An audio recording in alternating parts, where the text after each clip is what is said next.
저 청소부처 여자 목에 걸린 거 지금 당장 확인해. 강상그룹 수행비서실에 긴급 지시가 떨어졌습니다.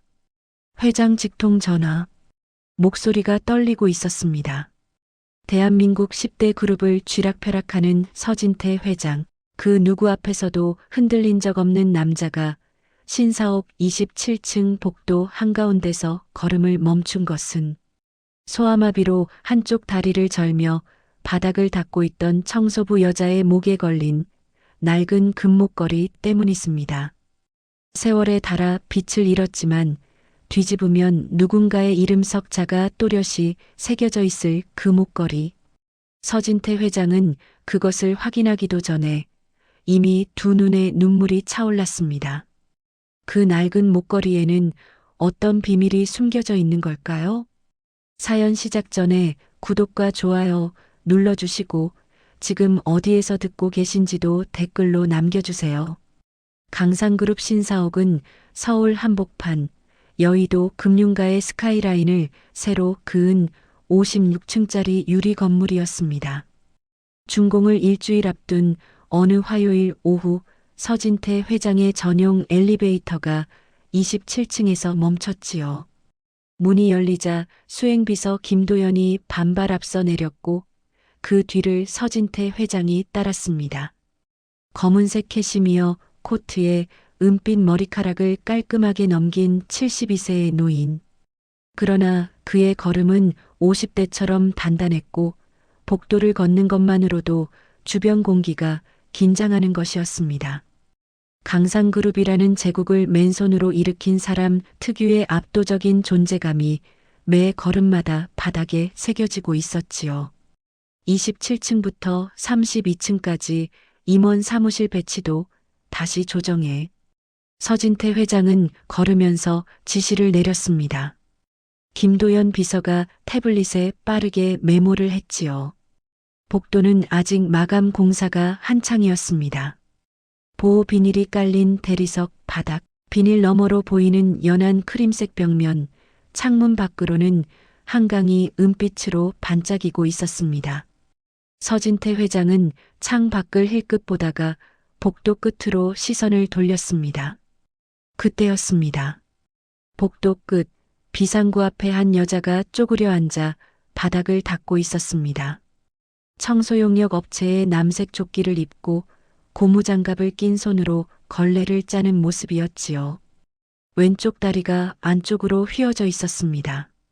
소아마비 특유의 보행 장애였습니다. 그녀가 걸레를 짜기 위해 일어서자 왼쪽 다리를 끌며 한 걸음 옮기는 모습이 복도 저편에서도 또렷이 보였지요. 서진태 회장은 별다른 감흥 없이 그녀를 스쳐 지나가려 했습니다. 청소용역 직원은 수십 명이고 회장이 일일이 신경 쓸 일이 아니었으니까요. 그런데 바로 그 순간이었습니다. 여자가 걸레를 바닥에 내려놓으며 허리를 폈고 남색 조끼 안쪽, 목 언저리에서 무언가가 흔들렸습니다. 형광등 불빛에 살짝 반사된 금속의 빛. 서진태 회장의 발이 딱 멈춘 것이었습니다. 아주 작은 빛이었습니다. 남들이라면 그냥 지나쳤을 아무 의미 없는 한 줄기 반사에 불과했지요. 그러나 서진태 회장의 눈동자는 그 빛에 꽂혀버렸습니다. 심장이 한 박자 멈추는 느낌이었을까요? 아니, 멈춘 것이 아니라 터질 듯 요동치기 시작한 것이었습니다. 낡은 금목걸이. 세월에 닳아 빛이 거의 죽어 있었지만 그 형태 둥근 펜던트의 가느다란 체인을 서진태 회장은 알고 있었습니다. 아니, 그의 몸이 먼저 알아챈 것이었지요. 머리보다 심장이 먼저 반응했고 심장보다 눈물이 먼저 차올랐습니다. 35년 전의 기억이 쓰나미처럼 밀려왔습니다. 동네 금은방. 한 달 월급을 탈탈 털어 만든 목걸이. 뒷면에 갓 태어난 딸의 이름과 생년월일을 새겨달라고 했었지요. 서유진, 1988년 3월 12일. 아내 이정희의 손을 잡고 이 아이를 평생 지키겠다고 맹세하던 날이 있었습니다. 그 약속을 자신의 손으로 부숴버린 것도 서진태 회장 자신이었습니다. 서진태 회장의 온몸이 얼어붙은 것처럼 굳어버렸습니다. 김도연 비서가 두 발 앞서 걷다가 회장이 따라오지 않는 것을 느끼고 뒤를 돌아봤습니다. 그리고 놀라지 않을 수 없었지요. 서진태 회장의 얼굴이 하얗게 질려 있었던 겁니다. 여의도 증권가를 뒤흔든 적대적 M&A 앞에서도 검찰 수사를 받을 때도 미동조차 하지 않던 사람이 두 주먹을 부르르 떨고 있었으니까요. 회장님? 김도연 비서가 조심스럽게 불렀지만 서진태 회장의 귀에는 아무것도 들리지 않았습니다. 그의 시선은 오직 하나, 청소부 여자의 목에 매달린 그 목걸이에 못 박혀 있었던 것이지요. 저 청소부 저 여자 목에 걸린 거 지금 당장 확인해. 서진태 회장의 목소리가 떨리고 있었습니다. 김도연 비서는 처음 듣는 그 떨림에 당황했지만 질문하지 않았습니다. 30년 가까이 서진태 회장을 수행한 그였지만 이런 모습은 난생 처음이었으니까요. 김도연 비서가 빠른 걸음으로 청소부 여자에게 다가갔습니다. 여자는 갑자기 다가온 양복 차림의 남자에 놀라 한 발 물러섰지요. 왼쪽 다리가 비틀거리며 벽에 등이 닿았습니다. 놀라게 해서 죄송합니다. 잠깐만. 김도연 비서의 시선이 여자의 목에 걸린 목걸이로 향했습니다. 낡은 금목걸이. 체인이 군데군데 변색됐고 둥근 펜던트는 손때가 잔뜩 묻어 원래 색을 알 수 없을 지경이었지요. 그러나 주인이 오랫동안 소중히 만졌다는 흔적만은 역력했습니다. 이 목걸이 뒷면을 좀 볼 수 있을까요? 여자의 눈이 경계심으로 가득 찼습니다. 반사적으로 한 손이 올라가 목걸이를 감싸쥐었지요. 이 목걸이가 이 여자에게 얼마나 중요한 물건인지 그 한 동작이 모든 것을 말해주고 있었습니다. 왜 그러시는데요? 여자의 목소리가 가늘게 떨렸습니다. 뭔가 잘못한 걸까? 청소를 제대로 못해서 혼나는 걸까? 그런 두려움이 잔뜩 묻어나는 목소리였지요. 김도연 비서가 뒤를 돌아봤습니다. 복도 저편에서 서진태 회장이 한 손으로 벽을 짚고 서 있었습니다. 그 모습은 서 있는 것이 아니라 쓰러지지 않으려고 온 힘을 다해 버티고 있는 것처럼 보였지요. 김도연 비서가 다시 여자를 보며 최대한 부드럽게 말했습니다. 아무 일 아닙니다. 다만 그 목걸이 뒷면에 혹시 글자가 새겨져 있는지만 확인하고 싶어서요. 여자는 한참을 망설였습니다. 그러나 양복 차림 남자의 다급하면서도 정중한 태도에 천천히 손을 풀었지요. 펜던트를 뒤집어 내밀었습니다. 김도연 비서의 눈에 작은 글씨가 들어왔습니다. 서유진, 1988, 3, 12. 세월에 달아 희미했지만 분명히 읽을 수 있었습니다. 누군가가 정성스럽게 새긴 글자. 38년이라는 세월을 견딘 글자였지요. 김도연 비서는 심호흡을 하고 뒤돌아섰습니다. 서진태 회장을 향해 고개를 한번 끄덕였지요. 그것으로 충분했습니다. 서진태 회장의 무릎이 꺾였습니다. 대한민국 10대 그룹의 수장이 56층 빌딩의 주인이 수천 명의 직원 위에 군림하는 남자가 신사옥 27층 복도 한가운데서 무릎을 꿇은 것이었습니다. 양복 무릎이 보호 비닐 위에 닿는 소리가 텅 빈 복도에 울려 퍼졌지요. 유진아. 그 한마디가 입에서 새어나왔습니다. 72세 노인의 입술이 어린아이처럼 떨리고 있었지요. 청소부 여자 서유진은 영문을 알 수 없었습니다. 갑자기 비싼 양복을 입은 노인이 자기 앞에서 무릎을 꿇고 우는 광경을 벽에 등을 붙인 채 멍하니 바라볼 수밖에 없었던 것이지요. 저기요, 괜찮으세요? 왜 그러세요? 서유진이 조심스럽게 한 걸음 다가갔습니다. 왼쪽 다리를 끌며 다가가는 그녀의 그림자가 서진태 회장 위로 드리워졌지요. 서진태 회장은 고개를 들어 서유진의 얼굴을 올려다봤습니다. 38세의 여자. 이마에 이른 주름이 잡혀 있고 볼은 거친 세월에 갈라져 있었지만 그 눈매만은 35년 전 자신이 버렸던 첫 번째 아내 이정희의 눈이었습니다. 서진태 회장의 입이 열렸다 닫혔습니다. 하고 싶은 말이 맘마디는 되었겠지요. 그러나 그 어떤 말도 입 밖으로 나오지 않았습니다. 이 여자에게 무슨 자격으로 말을 건단 말입니까? 35년 전 3살짜리 이 아이를 제 손으로 내다버린 사람이 김비서. 서진태 회장이 바닥을 짚고 겨우 일어서며 말했습니다. 목소리가 갈라져 있었지요. 이 사람 이름이 뭔가. 김도연 비서가 태블릿을 확인했습니다. 청소용역 업체 직원 명단이었지요. 서유진, 38세, 서울 관악구 거주, 3일 전 신규 배치된 인력입니다. 서진태 회장의 두 눈에서 눈물이 흘러내렸습니다. 소리 없이 그러나 멈출 수 없이 흐르는 눈물이었지요. 서유진은 한 발 뒤로 물러나며 불안한 눈으로 두 남자를 번갈아 봤습니다. 자신의 이름이 왜 거론되는지, 이 노인은 왜 우는지 아무것도 알 수 없었으니까요. 저 뭐 잘못한 거 있으면 말씀해 주세요. 청소 다시 할게요. 그 말이 서진태 회장의 가슴을 관통했습니다. 35년 전 자신이 버린 딸이 35년 후 자신이 세운 건물의 바닥을 닦고 있었던 겁니다. 그리고 그 첫마디가 잘못한 거 있으면 말씀해 주세요라니요. 세상이 이 여자에게 무엇을 한 건지, 아니 자신이 이 여자에게 무엇을 한 건지 그 한마디가 전부를 말해주고 있는 것이었습니다. 서진태 회장은 아무 말도 하지 못했습니다. 입술을 깨물고 고개를 돌렸지요. 그리고 김도연 비서에게 거의 들리지 않는 목소리로 말했습니다. 이 사람에 대해서 전부 알아와. 어디서 태어났고, 어디서 자랐고, 지금까지 어떻게 살아왔는지. 전부 오늘 안으로.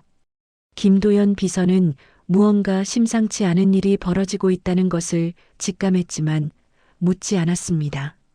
고개를 숙이고 복도를 빠져나갔지요. 서진태 회장은 마지막으로 한 번 뒤를 돌아봤습니다. 서유진이 다시 바닥에 쪼그려 앉아 걸레를 짜고 있었습니다. 왼쪽 다리를 불편하게 접은 채 고무장갑 낀 손으로 걸레를 비틀어 짜는 뒷모습이었지요. 그 모습이 서진태 회장의 눈에 불로 지지듯 새겨졌습니다. 엘리베이터 문이 닫혔습니다. 서진태 회장은 엘리베이터 안에서 벽에 이마를 대고 눈을 감았습니다. 떨리는 손이 멈추지 않았지요. 35년 전 3살짜리 딸의 작은 목에 그 금목걸이를 걸어주던 기억이 떠올랐습니다. 아이는 반짝이는 펜던트를 작은 손으로 쥐고 까르르 웃었지요. 그 웃음소리가 35년이 지난 지금 엘리베이터 안을 가득 채우는 것만 같았습니다. 서진태 회장의 어깨가 소리 없이 흔들리기 시작했습니다. 그가 버린 것은 목걸이가 아니었습니다. 자신의 피를 나눈 딸이었습니다. 35년 전 서진태는 37살이었습니다. 서울 영등포 외곽 기름때 묻은 작업복을 입고 직접 용접봉을 잡던 작은 철물 공장 사장. 직원 8명이 전부였지만 그의 눈에는 남다른 불꽃이 타오르고 있었지요. 그리고 그 불꽃을 알아본 사람이 있었습니다. 중견 건설사 대광건설의 한창수 사장이었지요. 강남의 고급 일식집. 한창수 사장이 삭해 잔을 내려놓으며 입을 열었습니다. 서 사장, 내 딸 명숙이를 만나봐. 서진태가 젓가락을 멈췄지요. 사장님, 저 유부남입니다. 알아. 알고 하는 소리야. 한창수 사장이 몸을 앞으로 기울였습니다. 솔직히 말하지. 자네 능력이면 이 바닥에서 크게 될 사람이야. 근데 위로 올라가려면 뒤가 깔끔해야 해. 사모님한테 미안한 얘기지만 장애 있는 딸이 있다는 건 이 바닥에서는 약점이 돼. 서진태의 얼굴이 굳었습니다. 우리 딸 얘기는 꺼내지 마십시오. 기분 나쁘라고 한 말 아니야. 현실을 말하는 거지. 내 딸이랑 결혼하면 대기업 납품길이 열려. 자네 공장 1년 안에 매출 10배 불릴 수 있어. 그런데 지금 상태로는 내가 아무리 밀어줘도 한계가 있다는 거야. 서진태는 그날 밤 술에 취해 영등포 단칸방으로 돌아왔습니다. 이정희가 부엌에서 설거지를 하고 있었지요. 3살짜리 유진이는 이미 잠들어 있었습니다. 작은 입을 벌리고 새근새근 숨을 쉬는 아이. 목에는 금목걸이가 걸려 있었고 이불 밖으로 삐져나온 왼쪽 다리는 오른쪽보다 가늘었지요. 서진태는 잠든 딸의 머리를 쓰다듬었습니다. 그리고 중얼거렸지요. 미친 소리 하고 있어. 그 영감탱이가. 그때까지만 해도 서진태는 아직 아버지였습니다. 그러나 한창수 사장은 집요했지요. 대기업 납품 계약의 물꼬를 슬쩍 열어주었다가 닫기를 반복했습니다. 맛을 보여주고 빼앗는 방식이었지요. 서진태의 마음이 조금씩, 아주 조금씩 기울기 시작했습니다. 그것은 한순간의 결정이 아니라 매일 조금씩 무너져 내린 양심의 붕괴였지요. 그리고 결국 그날이 왔습니다. 1991년 11월의 어느 저녁, 서진태가 이정희 앞에 서류 봉투 하나를 내밀었습니다. 이정희가 봉투를 열었지요. 이혼 서류를 확인하는 순간 이정희의 손끝이 파르르 떨렸습니다. 이게 뭐야? 정희야. 미안해. 미안하다고? 그 말이면 되는 거야? 이정희의 목소리가 한 톤 올라갔습니다. 그러나 울지는 않았지요. 이를 악물고 남편의 눈을 똑바로 봤습니다. 그 건설 사장 딸이지? 그 여자 때문이지? 서진태가 대답하지 못했습니다. 대답해. 나한테 그 정도 대답할 의무는 있잖아. 사업 때문이야. 사업? 이정희가 비웃듯 되물었지요. 사업 때문에 마누라를 버리고 사업 때문에 딸을 버리는 거야? 3살짜리 애를, 다리가 불편한 애를. 서진태의 입술이 바짝 말랐습니다. 이정희의 눈에서 마침내 눈물이 흘러내렸지만 목소리만큼은 흔들리지 않았지요. 유진이는 어쩌려고. 서진태가 한참을 말하지 못했습니다. 그리고 결국 이 세상에서 가장 비겁한 말을 내뱉었지요. 유진이는 내가 데리고 있어. 양육비는 보낼게. 그 순간 이정희의 눈에서 무언가가 꺼졌습니다. 분노도 슬픔도 아닌 그보다 더 깊은 곳에서 꺼지는 무엇이었지요. 남편이 아이를 데려가겠다는 것도 아니고 장애가 있는 딸을 자신에게 떠넘기겠다는 말. 아버지가 제 아이를 짐으로 본다는 것을 이정희는 그 한마디로 알아버린 것이었습니다. 이정희가 자리에서 일어섰습니다. 양육비 같은 거 필요 없어. 목소리가 칼날처럼 차가웠지요. 나랑 유진이 당신 도움 없이 살게. 대신 하나만 약속해. 앞으로 절대 이 아이 앞에 나타나지 마. 아빠라는 말 하지 마. 서진태는 고개를 돌렸습니다. 그것이 답이었지요. 이사날 이정희는 유진이를 업고 영등포 단칸방을 나섰습니다. 짐이라고는 보따리 2개가 전부였지요. 아빠, 아빠, 빠이빠이. 3살짜리 유진이가 엄마 등에서 고개를 들고 작은 손을 흔들었습니다. 자기가 어디로 가는지, 왜 가는지, 이 이별이 무엇을 의미하는지 전혀 모르는 아이의 맑은 웃음이었지요. 서진태는 손을 들어 흔들려다가 끝내 들지 못했습니다. 유진이의 목에 걸린 금목걸이가 햇빛에 잠깐 반짝였습니다. 그리고 이정희와 유진이는 골목 모퉁이를 돌아 사라졌지요. 그것이 서진태가 딸을 본 마지막이었습니다. 이정희는 유진이를 데리고 충남 서산 친정으로 내려갔습니다. 늙은 부모님 밑에서 읍내 식당 설거지를 하며 유진이를 키웠지요. 유진이는 왼쪽 다리가 불편했지만 밝은 아이였습니다. 엄마가 일하는 동안 부엌 한쪽에 앉아 그림을 그리곤 했지요. 그런데 유진이가 8살이 되던 해 이정희가 쓰러졌습니다. 위암 3기. 병원비가 없었지요. 이정희는 자신의 죽음을 예감한 것이었을까요? 병실에서 유진이를 꼭 안고 말했습니다. 유진아. 응, 엄마. 엄마가 아파서 좀 쉬어야 할 것 같아. 많이 아파? 조금. 그러니까 유진이가 외할머니 말 잘 듣고 있어야 해. 할 수 있지? 유진이가 고개를 끄덕였지요. 그리고 이 목걸이. 이정희가 유진이의 목에 걸린 금목걸이를 손으로 감쌌습니다. 손이 떨리고 있었지요. 이건 절대 잃어버리면 안 돼. 알았지? 무슨 일이 있어도. 왜? 이거 왜 중요해? 이정희가 한참 동안 대답하지 못했습니다. 눈물이 차오르는 것을 유진이에게 들키지 않으려 고개를 돌렸지요. 그리고 겨우 입을 열었습니다. 나중에 알게 될 거야. 그로부터 2달 뒤 이정희는 35의 나이로 세상을 떠났습니다. 유진이가 곁에서 지치다 잠든 사이 소리 없이 눈을 감은 것이었지요. 엄마, 엄마, 일어나 엄마. 8살 유진이가 엄마의 차가워진 손을 잡고 흔들었습니다. 아무리 불러도 아무리 흔들어도 엄마는 대답하지 않았지요. 8살 아이가 생전 처음으로 죽음이라는 것을 이해한 순간이었습니다. 외할머니가 유진이를 맡았지만 이듬해 뇌졸중으로 쓰러졌지요. 9살 유진이는 결국 서산의 아동보호시설로 보내졌습니다. 시설 생활은 잔인했지요. 어느 날 저녁 유진이가 식당에서 밥을 받아 자리에 앉으려는데 나이 많은 남자아이 하나가 다가왔습니다. 야, 절뚝발이. 여기 앉지 마. 냄새나.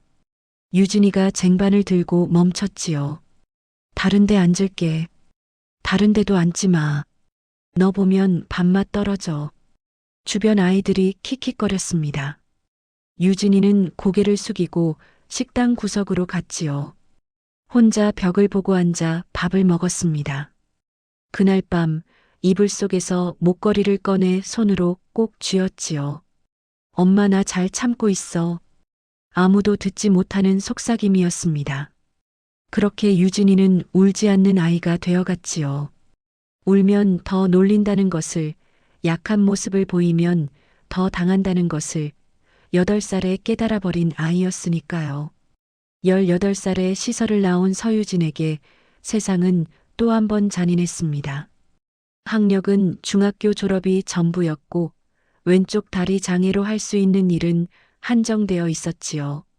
구로공단 봉제 공장에서 하루 12시간씩 재봉틀을 돌렸습니다. 서유진은 느리지 않았지요. 오히려 손은 누구보다 빨랐습니다. 그러나 3개월 만에 사장이 서유진을 불렀지요. 유진 씨, 미안한데 주물량이 줄어서 다리 불편한 사람은 라인 이동할 때 속도가 안 나오잖아. 이해해줘. 서유진은 알고 있었습니다. 주물량이 준 게 아니라는 걸. 바로 어제 새로 들어온 사람이 2명이었으니까요. 그러나 따질 수 없었지요. 따져봤자 달라질 것은 아무것도 없었습니다. 네, 알겠습니다. 서유진은 사물함에서 고무장갑 하나와 수건 하나를 꺼내 비닐봉지에 담았습니다. 그것이 3달 동안 일한 공장에서 가져나온 전부였지요. 공장 문을 나서며 서유진은 목걸이를 한번 만졌습니다. 울지 않았지요. 오래전에 울음은 사치라는 것을 배운 뒤였으니까요. 그 뒤로 식당 설거지를 했고 식당이 폐업하면 건물 청소를 했습니다. 일자리가 끊길 때마다 서유진은 다음 일자리를 찾았지요. 쉬는 날은 없었습니다. 쉬면 월세가 밀렸고 월세가 밀리면 옥탑방마저 잃을 수 있었으니까요. 38비 된 서유진의 전 재산은 관악구 봉천동 옥탑방 하나, 낡은 이불 한 채, 그리고 목에 걸린 금목걸이가 전부였지요. 서유진은 아버지의 얼굴을 기억하지 못했습니다. 3살에 헤어졌으니 당연한 일이었지요. 다만 엄마가 살아있을 때 한 번 물은 적이 있었습니다. 엄마, 나는 아빠가 없어? 이정희는 한참 동안 대답하지 않았다고 합니다. 그러다 유진이의 머리를 쓸어넘기며 말했지요. 있었는데 없는 거야. 그 말의 의미를 유진이가 온전히 이해한 것은 시설에서 자라면서였습니다. 아빠는 있었지만 소아마비인 자신이 짐이 되어버려졌다는 것. 그 사실을 깨달은 날에도 서유진은 울지 않았지요. 오래전에 눈물은 다 말라버린 뒤였으니까요. 그리고 3일 전 서유진은 청소용역 업체로부터 새로운 배치를 받았습니다. 여의도에 새로 준공되는 56층짜리 빌딩. 강상그룹 신사옥. 서유진은 그 이름에 아무런 감흥도 느끼지 못했지요. 강상그룹이 무엇인지, 서진태 회장이 누구인지 그녀가 알 리 없었으니까요. 그녀는 그저 시키는 대로 27층 복도에 걸레를 들고 올라갔을 뿐이었습니다. 자신의 아버지가 세운 건물의 바닥을 그 아버지에게 버림받은 딸이 무릎 꿇고 닦고 있었다는 사실을 그날 서유진은 전혀 모르고 있었던 것이지요. 그날 밤 서진태 회장은 한남동 자택 서재에 홀로 앉아 있었습니다. 위스키 잔을 앞에 두고 있었지만 한 모금도 입에 대지 않았지요. 책상 위에는 김도연 비서가 가져온 서류 한 묶음이 놓여 있었습니다. A4 용지 5장. 서유진이라는 사람의 인생이 고작 5장에 담겨 있었지요. 서진태 회장은 그 5장을 3번째 읽고 있었습니다. 서유진. 1988년 3월 12일생. 서울 영등포구 출생. 1991년 부모 이혼 후 모친 이정희와 충남 서산으로 이주. 1996년 모친 사망. 서산시 아동보호시설 입소. 2006년 시설 퇴소. 이후 봉제공장, 식당, 건물 청소 등 전전. 현재 서울 관악구 봉천동 거주. 미혼. 장애 등급 보유. 청소용역 업체 소속 비정규직. 5장의 서류 어디에도 아버지라는 단어는 없었습니다. 호적에도 시설 기록에도 이력서에도 서진태라는 이름은 단 한 글자도 등장하지 않았지요. 이정희가 이혼 후 본적을 옮기고 아이의 기록에서 아버지를 완전히 지워버린 것이었습니다. 서진태 회장의 손이 떨렸습니다. 서류를 내려놓고 얼굴을 두 손으로 감쌌지요. 정희야, 그렇게까지 했어. 그 한마디가 텅 빈 서재에 울렸습니다. 이정희는 양육비를 거부한 것만이 아니었지요. 딸의 인생에서 서진태의 흔적을 완전히 삭제해버린 것이었습니다. 그것이 이정희의 마지막 자존심이었을 테지요. 서진태 회장은 서류 마지막 장을 다시 들여다봤습니다.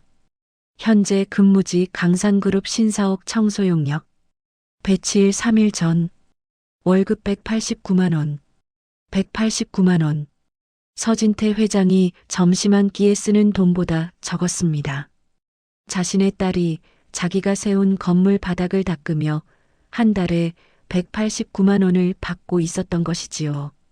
봉천동 옥탑방에서 혼자 살면서 서진태 회장은 자리에서 일어나 창문 앞에 섰습니다. 한남동 저택의 통유리 너머로 서울 야경이 보석처럼 빛나고 있었지요. 저 불빛 어딘가에 봉천동 옥탑방이 있을 것이었습니다. 여름엔 찜통이고 겨울엔 냉동고가 되는 5평짜리 방. 서진태 회장은 이를 악물었습니다. 그리고 김도연 비서에게 전화를 걸었지요. 김 비서, 내일 아침 일찍 나와. 예, 회장님. 무슨 지시사항이? 그 사람 서유진 씨에 대해서 좀 더 알아볼 게 있어.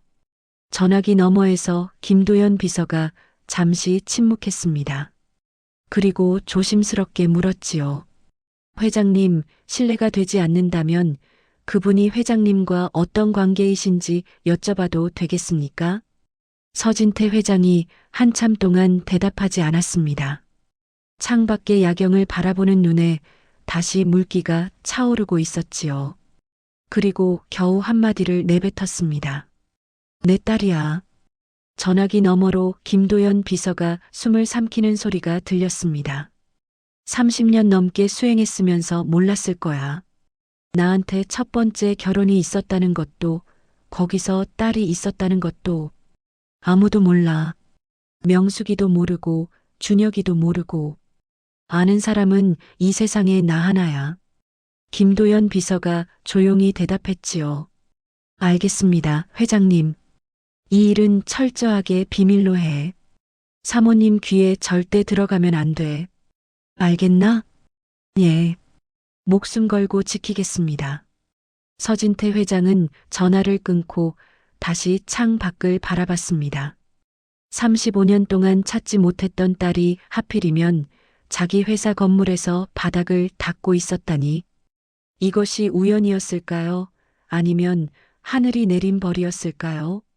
서진태 회장 자신도 알 수 없는 일이었습니다. 서진태 회장의 행동 변화를 가장 먼저 눈치챈 사람은 아내 한명숙이 아니었습니다. 아들 서준혁이었지요. 서준혁은 강상그룹 건설 부문 전무이사로 사실상 그룹 후계자 수업을 받고 있는 32세의 청년이었습니다. 아버지를 닮아 야심이 컸고 어머니를 닮아 계산이 빨랐지요. 무엇보다 아버지의 그룹 안에서 자신의 입지를 굳히는데 예민한 사람이었습니다. 신사옥 준공을 일주일 앞두고 연일 현장을 방문하던 서준혁은 이상한 점을 발견했지요. 아버지가 매일 신사옥에 온다는 것이었습니다. 강상그룹 회장이 신사옥 공사 현장을 시찰하는 것 자체는 이상할 것이 없었습니다. 그러나 매일, 그것도 반드시 같은 시간에 같은 층을 방문한다는 것은 분명 보통 일이 아니었지요. 서준혁은 신사옥 경비팀장을 불러 물었습니다. 아버님이 매일 27층을 가시던데 뭐 특별한 이유가 있나? 경비팀장이 고개를 저었지요. 저도 잘 모르겠습니다. 다만 회장님께서 27층에서 항상 10분 정도 머무시다 올라가시는 건 확인했습니다. 10분? 예. 복도 끝에 서서 뭔가를 보시는 것 같았습니다. 서준혁의 눈이 가늘어졌습니다. 아버지 서진태 회장은 시간 낭비를 극도로 싫어하는 사람이었지요. 그런 사람이 매일 27층 복도에 서서 10분씩 무언가를 본다? 서준혁은 직접 확인하기로 했습니다. 다음 날 오전 10시 서준혁은 28층 비상계단에서 27층 복도를 내려다봤습니다. 아버지 서진태 회장이 복도 중간쯤에 서 있었지요. 시선이 향하는 곳을 따라가 보니 복도 끝에서 바닥을 닦고 있는 청소부 여자가 보였습니다. 왼쪽 다리를 절며 걸레를 짜고 있는 여자. 서준혁의 미간에 주름이 잡혔지요. 청소부를 보고 있다고? 의아함을 넘어 불쾌함이 올라왔습니다. 혹시 아버지가 저 여자와 무슨 관계라도 있는 건가? 72세에 무슨 추문이라도 터지면 그룹 이미지는 물론이고 후계 구도에도 치명타가 될 수 있었지요. 서준혁은 곧바로 어머니 한명숙에게 전화를 걸었습니다. 어머니, 아버지가 요즘 좀 이상하신 거 느끼셨어요? 한명숙의 목소리가 날카로워졌지요. 이상하다니? 뭐가? 매일 신사옥에 가세요. 같은 시간에, 같은 층에. 거기서 청소부 여자를 보고 계시더라고요. 전화기 너머로 잠시 침묵이 흘렀습니다. 한명숙이 천천히 입을 열었지요. 청소부? 어떤 청소부? 30대쯤 되는 여자예요. 다리를 좀 절던데. 다시 침묵. 그리고 한명숙의 목소리가 한 톤 낮아졌습니다. 준혁아, 김 비서한테 물어볼 수 있겠어? 김도연 비서요? 그 사람은 아버지한테만 충성하는 사람인데. 물어보라는 게 아니야. 지켜보라는 거야. 서준혁은 어머니의 말투에서 예사롭지 않은 긴장을 감지했습니다. 35년간 재벌가 안주인으로 살아온 한명숙은 위기를 본능적으로 감지하는 사람이었지요. 알겠습니다. 제가 알아볼게요. 전화를 끄는 한명숙은 거실 소파에 앉아 한참 동안 움직이지 않았습니다. 커피잔을 든 손이 미세하게 떨리고 있었지요. 35년간의 결혼 생활에서 한명숙이 한 번도 의심하지 않았던 것이 하나 있었습니다. 남편 서진태에게 자신 이전의 여자가 있었다는 것. 한명숙은 서진태의 첫 번째 결혼에 대해 전혀 모르고 있었지요. 아버지 한창수가 서진태의 전 결혼 기록을 깔끔하게 정리한 뒤에야 딸을 시집 보냈으니까요. 그런데 지금 남편이 어떤 청소부 여자를 매일 찾아가 바라보고 있다니. 한명숙의 눈이 차갑게 빛났습니다. 대체 저 여자가 누구야? 한남동 저택 거실에 그 한마디가 낮게 울렸지요. 서진태 회장이 딸에게 다가가려 할수록 그 비밀을 향해 다가오는 사람들이 있었습니다. 그리고 그들이 진실을 알게 되는 순간 서유진의 삶은 지금까지와는 전혀 다른 폭풍 속으로 빨려 들어가게 될 것이었지요. 아직 아무도 그 폭풍의 크기를 모르고 있었습니다. 서준혁은 행동이 빠른 사람이었습니다. 어머니 한명숙에게 전화를 건 그 다음 날 서준혁은 강상그룹 보안팀에 비공식 지시를 내렸지요. 대상은 두 사람이었습니다. 신사옥 청소용역 직원 서유진, 그리고 수행비서 김도연. 김도연 비서가 최근 외부에서 접촉한 사람, 전화통화 기록, 업무 외 동선, 전부 보고해. 보안팀장이 조심스럽게 물었지요. 전무님, 김 비서는 회장님 직속인데 혹시 회장님 허가를 받으신 건지요? 서준혁의 눈이 차갑게 빛났습니다. 내가 이 그룹의 후계자야. 보안팀장이 내 지시를 거부하는 건가? 아닙니다. 바로 진행하겠습니다. 이틀 뒤 서준혁의 책상 위에 보고서가 올라왔습니다. 김도연 비서의 최근 일주일 동선이 담긴 서류였지요. 서준혁의 눈이 한 줄에서 멈췄습니다. 서울 관악구 봉천동 방문 1시간 23분 체류. 김도연 비서가 업무 시간 중에 봉천동을 다녀온 것이었지요. 강상그룹 본사에서 봉천동까지 갈 업무상 이유는 전혀 없었습니다. 서준혁은 같은 날 서유진의 주소를 확인했지요. 서울 관악구 봉천동. 퍼즐이 맞춰지기 시작한 것이었습니다. 서준혁은 보고서를 들고 곧장 한남동 저택으로 향했습니다. 한명숙은 2층 거실에서 아들을 기다리고 있었습니다. 65세의 한명숙은 나이에 비해 단정한 외모를 유지하고 있었지만 오늘따라 눈 밑에 그늘이 짙었지요. 며칠째 잠을 설치고 있다는 증거였습니다. 아들이 전한 이야기 이후 한명숙의 머릿속에서 청소부 여자라는 단어가 떠나질 않았던 것이지요. 서준혁이 보고서를 테이블 위에 펼쳤습니다. 어머니, 김도연 비서가 봉천동을 다녀왔어요. 그 청소부 여자가 사는 동네입니다. 한명숙이 보고서를 집어들었지요. 읽는 동안 표정이 점점 굳어갔습니다. 이름이 서유진이라고 했지? 예. 성이 서씨야? 그 한마디에 거실 공기가 얼어붙었습니다. 서준혁도 그 지점을 놓치지 않았지요. 저도 그게 걸렸습니다. 우연일 수도 있지만 우연은 없어. 한명숙이 보고서를 내려놓으며 단호하게 말했습니다. 35년을 같이 살면서 내가 당신 아버지 사람됨을 몰랐겠어? 저 사람이 매일 같은 시간에 같은 장소를 찾아간다는 건 단순한 호기심이 아니야. 저건 감정이야. 감정이요? 죄책감이든 연민이든 아니면 그 이상이든 저 정도면 감정이야. 한명숙이 자리에서 일어나 창가로 걸어갔습니다. 한남동 저택의 넓은 정원이 내려다 보이는 창이었지요. 잘 다듬어진 조경수 사이로 분수가 물줄기를 뿜고 있었습니다. 35년간 그녀가 지켜온 세계의 풍경이었지요. 준혁아, 예, 어머니. 저 여자가 누군지 정확히 알아내야 해. 추측이 아니라 확실하게. 어떻게요? 김 비서는 아버지 편이라 입을 열지 않을 텐데. 한명숙이 돌아서며 아들을 봤습니다. 35년간 재벌가 안주인으로 살아온 여자의 눈이었지요. 차갑고 정확한 눈.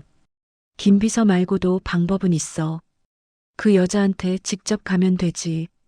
다음 날 오후 서유진은 27층 여자 화장실을 청소하고 있었습니다. 변기를 닦고 세면대를 닦고 거울을 닦는 일이었지요. 왼쪽 다리가 불편해서 쪼그려 앉는 자세가 오래가지 못했습니다. 틈틈이 일어서서 다리를 펴야 했지요. 그때 화장실 문이 열렸습니다. 하이힐 소리가 대리석 바닥에 울렸지요.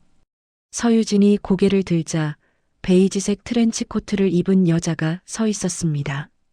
단정하게 올린 머리, 진주 귀걸이, 손목에는 눈이 부실 만큼 빛나는 시계. 서유진이 평생 가까이 가본 적 없는 부류의 사람이었지요. 한명숙이었습니다. 여기 청소 중이에요? 다른 화장실 쓸까? 한명숙이 부드럽게 말했습니다. 서유진이 황급히 걸레를 들고 옆으로 비켰지요. 아, 아닙니다. 거의 다 끝났습니다. 사용하셔도 됩니다. 아니야, 괜찮아. 마저 해요. 한명숙은 화장실을 나가지 않았습니다. 세면대에 기대어 서서 자연스럽게 서유진을 관찰하기 시작했지요. 서유진의 얼굴, 체형, 나이, 그리고 목에 걸린 낡은 금목걸이. 힘들겠다. 다리가 좀 불편한 것 같은데 이 일한 지 오래됐어요? 서유진이 조심스럽게 대답했습니다. 오래됐습니다. 한 10년쯤요. 어머, 10년이나? 젊은 사람이 고생이 많네. 몇 살이에요? 38입니다. 38 결혼은? 안 했습니다. 한명숙의 눈이 서유진의 목걸이에 머물렀지요. 서유진이 그 시선을 느끼고 무의식적으로 손을 올려 목걸이를 감쌌습니다. 예쁜 목걸이네. 남자친구한테 받은 거야? 서유진이 고개를 저었지요. 아니요. 어릴 때 엄마한테 받은 거예요. 어머니가 주신 거? 효녀구나. 한명숙은 웃었지만 눈은 웃지 않았습니다. 서유진의 목걸이 펜던트 뒷면을 보고 싶었지만 초면에 그것까지 요구할 수는 없었지요. 한명숙은 핸드백에서 지갑을 꺼내 5만 원짜리 2장을 뽑았습니다. 수고하는데 이거 받아요. 커피라도 마셔. 서유진이 두 손을 내저었지요. 아닙니다. 괜찮습니다. 저 이런 거 받으면 안 됩니다. 아이, 그냥 받아. 요즘 청소하는 분들이 얼마나 고생이 많은데. 정말 괜찮습니다. 서유진의 거절은 단호했습니다. 한명숙은 지갑을 도로 집어넣으며 미소를 유지했지요. 그러나 속으로는 이 여자를 빠르게 분석하고 있었습니다. 돈에 쉽게 넘어가는 타입은 아니었지요. 그 점이 오히려 한명숙을 더 불안하게 만들었습니다. 한명숙은 화장실을 나서며 마지막으로 한 번 뒤를 돌아봤습니다. 서유진이 다시 쪼그려 앉아 변기를 닦고 있었지요. 왼쪽 다리를 불편하게 접은 채 복도로 나온 한명숙의 입가에서 미소가 사라졌습니다. 핸드백 안에 휴대전화를 꺼내 서준혁에게 전화를 걸었지요. 준혁아. 예, 어머니. 만나보셨어요? 만났어. 어떤 사람이던가요? 한명숙이 잠시 말을 멈췄습니다. 그리고 낮은 목소리로 말했지요. 눈이 닮았어. 예, 당신 아버지 눈이야. 젊었을 때 사진 있잖아. 그 눈이야. 전화기 너머로 서준혁이 숨을 들이쉬는 소리가 들렸습니다. 그러면 정말로 아직 확실하진 않아. 그런데 저 여자 목에 걸린 목걸이 뒷면에 뭔가 새겨져 있는 것 같더라. 그걸 확인해야 해. 제가 알아보겠습니다. 그리고 준혁아. 한명숙의 목소리가 한 단계 더 낮아졌습니다. 만약에 저 여자가 정말 당신 아버지 딸이면 우리 가족한테 무슨 일이 일어나는지 알지? 서준혁은 대답하지 않았지만 이미 알고 있었지요. 아버지의 친딸이 나타나면 그것도 첫 번째 결혼에서 태어난 장녀가 존재한다는 것이 세상에 알려지면 강상그룹의 후계 구도는 송두리째 흔들리게 됩니다. 법적으로 서유진은 상속권이 있었지요. 그것도 장녀로서 서준혁의 손에 힘이 들어갔습니다. 어머니, 걱정 마세요. 제가 처리하겠습니다. 처리라는 말은 쓰지 마. 우리는 나쁜 사람이 아니야. 다만 우리 가족을 지키는 거야. 한명숙은 전화를 끊고 엘리베이터를 탔습니다. 1층으로 내려가는 동안 거울에 비친 자신의 얼굴을 봤지요. 35년간 완벽하게 유지해온 재벌가 안주인의 얼굴. 그 아래로 처음 보는 불안이 스치고 있었습니다. 서준혁의 첫 번째 수는 빠르고 조용했습니다. 청소용역 업체 대표에게 전화를 건 것이지요. 강상그룹은 이 용역 업체의 최대 거래처였습니다. 서준혁이 한마디 하면 업체 대표는 거절할 수 없는 관계였지요. 서유진이라는 직원 있지? 신사옥 27층에서 일하는. 예, 전무님. 3주 전에 배치한 인력입니다. 그 사람 빼. 다른 현장으로 보내든 계약을 종료하든. 전화기 너머로 업체 대표가 당황하는 기색이 역력했지요. 저 전무님, 혹시 그 직원이 무슨 문제를 일으킨 겁니까? 문제가 있으니까 빼라는 거야. 이유는 알 필요 없고. 알겠습니다. 바로 처리하겠습니다. 전화를 끄는 서준혁은 의자에 등을 기대며 생각했습니다. 이것으로 충분할까?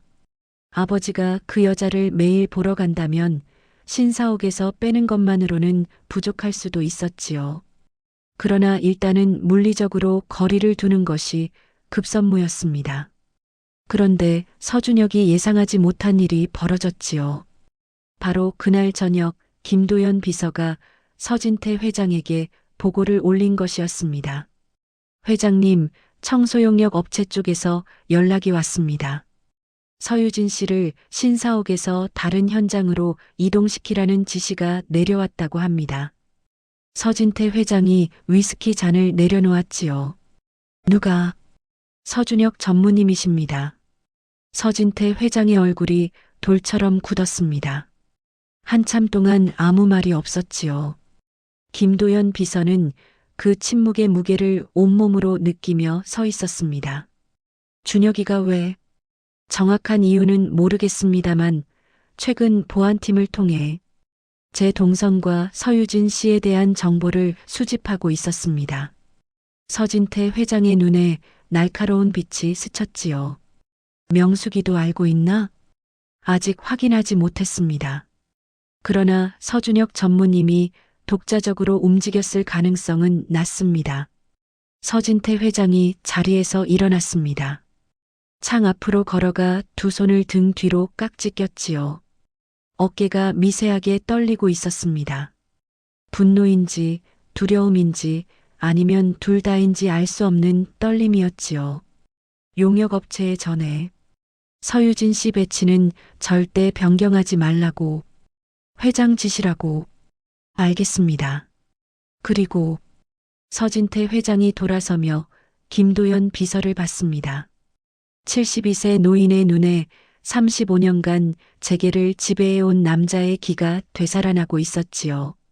준혁이한테는 아직 아무 말도 하지 마. 내가 직접 할 테니까. 김도연 비서가 고개를 숙였습니다.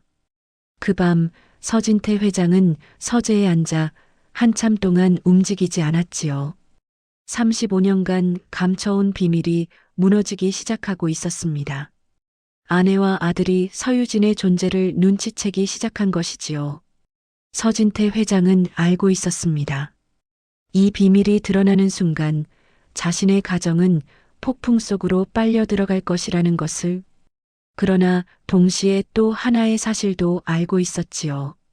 35년 전 자신은 3살짜리 딸을 버리는 선택을 했습니다. 그리고 지금 72세의 자신 앞에 다시 한번 선택의 순간이 와 있었지요. 이번에도 딸을 버릴 것인가? 서진태 회장의 손이 주먹을 쥐었습니다. 한편 서유진은 아무것도 모른 채 봉천동 옥탑방으로 돌아와 있었지요.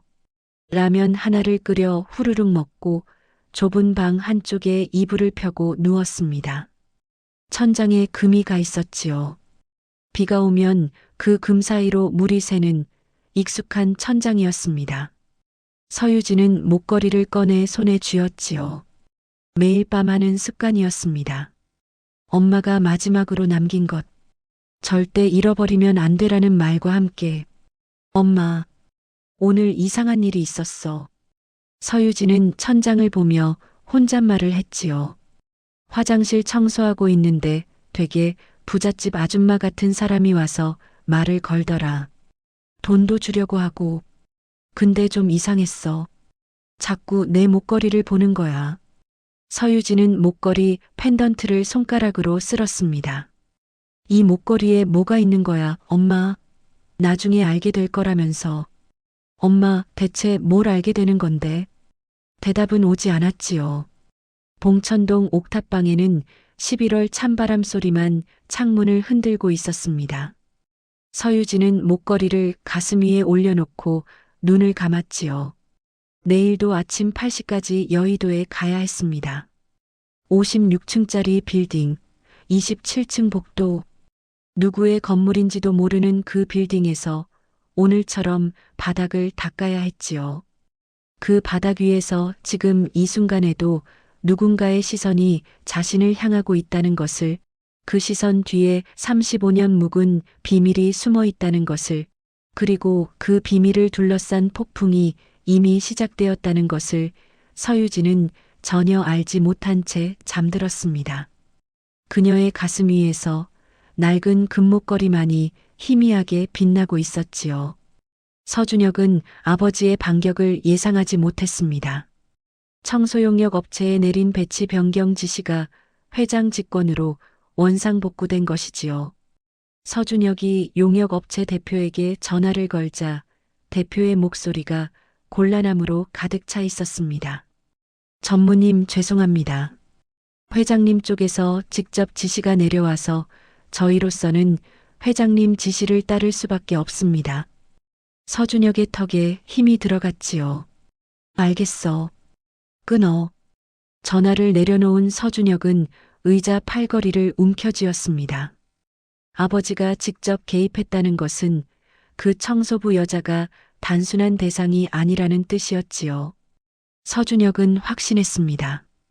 더 이상 탐색만 하고 있을 때가 아니라는 것을. 그날 저녁 서준혁은 한남동 저택에서 한명숙과 마주 앉았습니다. 어머니, 아버지가 직접 막았습니다. 용역업체에 회장 지시로 배치 변경하지 말라고 내려보냈어요. 한명숙의 찻잔을 든 손이 멈췄지요. 회장이 직접? 예.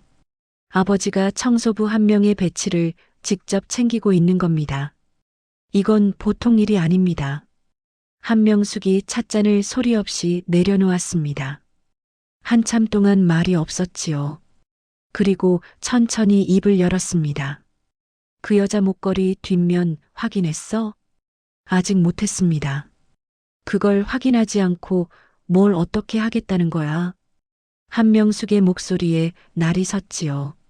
서준혁이 입술을 깨물었습니다. 어머니, 어떻게든 확인하겠습니다. 어떻게?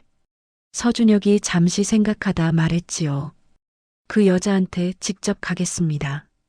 한명숙의 눈이 가늘어졌습니다. 내가? 직접? 예. 더 이상 돌아가서는 답이 안 나옵니다. 한명숙이 아들의 얼굴을 한참 들여다봤지요. 그리고 고개를 끄덕였습니다. 가되 조심해. 흔적 남기지 마. 이틀 뒤 점심시간이었습니다. 서유진은 신사옥 지하 1층 구석에 마련된 용역 직원 휴게실에 앉아 있었지요. 도시락이라고 할 것도 없는 삼각김밥 2개와 종이컵 커피가 전부였습니다. 같이 일하는 김말순이 맞은편에 앉아 컵라면을 먹고 있었지요. 유진아, 요즘 너한테 이상한 일 없어? 김말순이 젓가락을 놓으며 물었습니다. 이상한 일? 왜? 아니, 그냥 요 며칠 위층에서 양복 입은 사람들이 자꾸 내려와서 우리 쪽을 기웃거리더라고. 혹시 또 인원 감축하려나? 서유진이 삼각김밥을 씹으며 고개를 가웃거렸지요. 글쎄, 나는 잘 모르겠는데. 그리고 저번에 화장실에서 너한테 돈 주려던 아줌마 있었잖아. 그 사람 누군지 알아? 서유진이 고개를 저었습니다. 몰라. 왜? 내가 경비한테 물어봤거든. 그 사람, 이 건물 회장님 사모님이래. 서유진의 손이 멈췄지요. 삼각김밥을 든 채 김말순을 봤습니다. 회장님 사모님? 응. 강상그룹 서진태 회장 부인 한명숙 씨. 이 건물 주인 부인이야. 서유진의 미간에 주름이 잡혔지요. 이 건물 주인의 부인이 왜 화장실에서 청소부한테 말을 걸고 돈을 주려 하고 목걸이를 유심히 쳐다본 걸까요? 알 수 없는 일이었습니다. 뭐, 부잣집 사모님이 심심해서 그런 거 아닐까? 김말순이 가볍게 넘겼지만 서유진의 마음에는 작은 가시가 박힌 것 같았지요. 그때 휴게실 문이 열렸습니다. 양복 차림의 젊은 남자가 들어섰지요. 키가 크고 이목구비가 뚜렷한 어딘가 차가운 인상의 남자였습니다. 휴게실에 있던 청소부 서너 명이 일제히 고개를 들었지요. 양복 입은 사람이 용역 직원 휴게실에 내려오는 일은 거의 없었으니까요. 서준혁이었습니다. 서준혁의 시선이 휴게실을 훑다가 서유진에게서 멈췄지요. 왼쪽 다리를 불편하게 뻗고 앉아 삼각김밥을 먹고 있는 여자. 목에 걸린 낡은 금목걸이. 서준혁은 곧장 서유진 앞으로 걸어갔습니다. 서유진 씨? 서유진이 놀라 올려다봤지요. 예. 잠깐 얘기 좀 할 수 있을까요? 밖에서. 서유진의 눈에 경계심이 떠올랐습니다. 옆에 앉아있던 김말순이 서준혁을 위아래로 훑어보며 끼어들었지요. 누구세요? 이 사람한테 무슨 일이신데? 서준혁이 김말순을 힐끗 보고 다시 서유진을 봤습니다.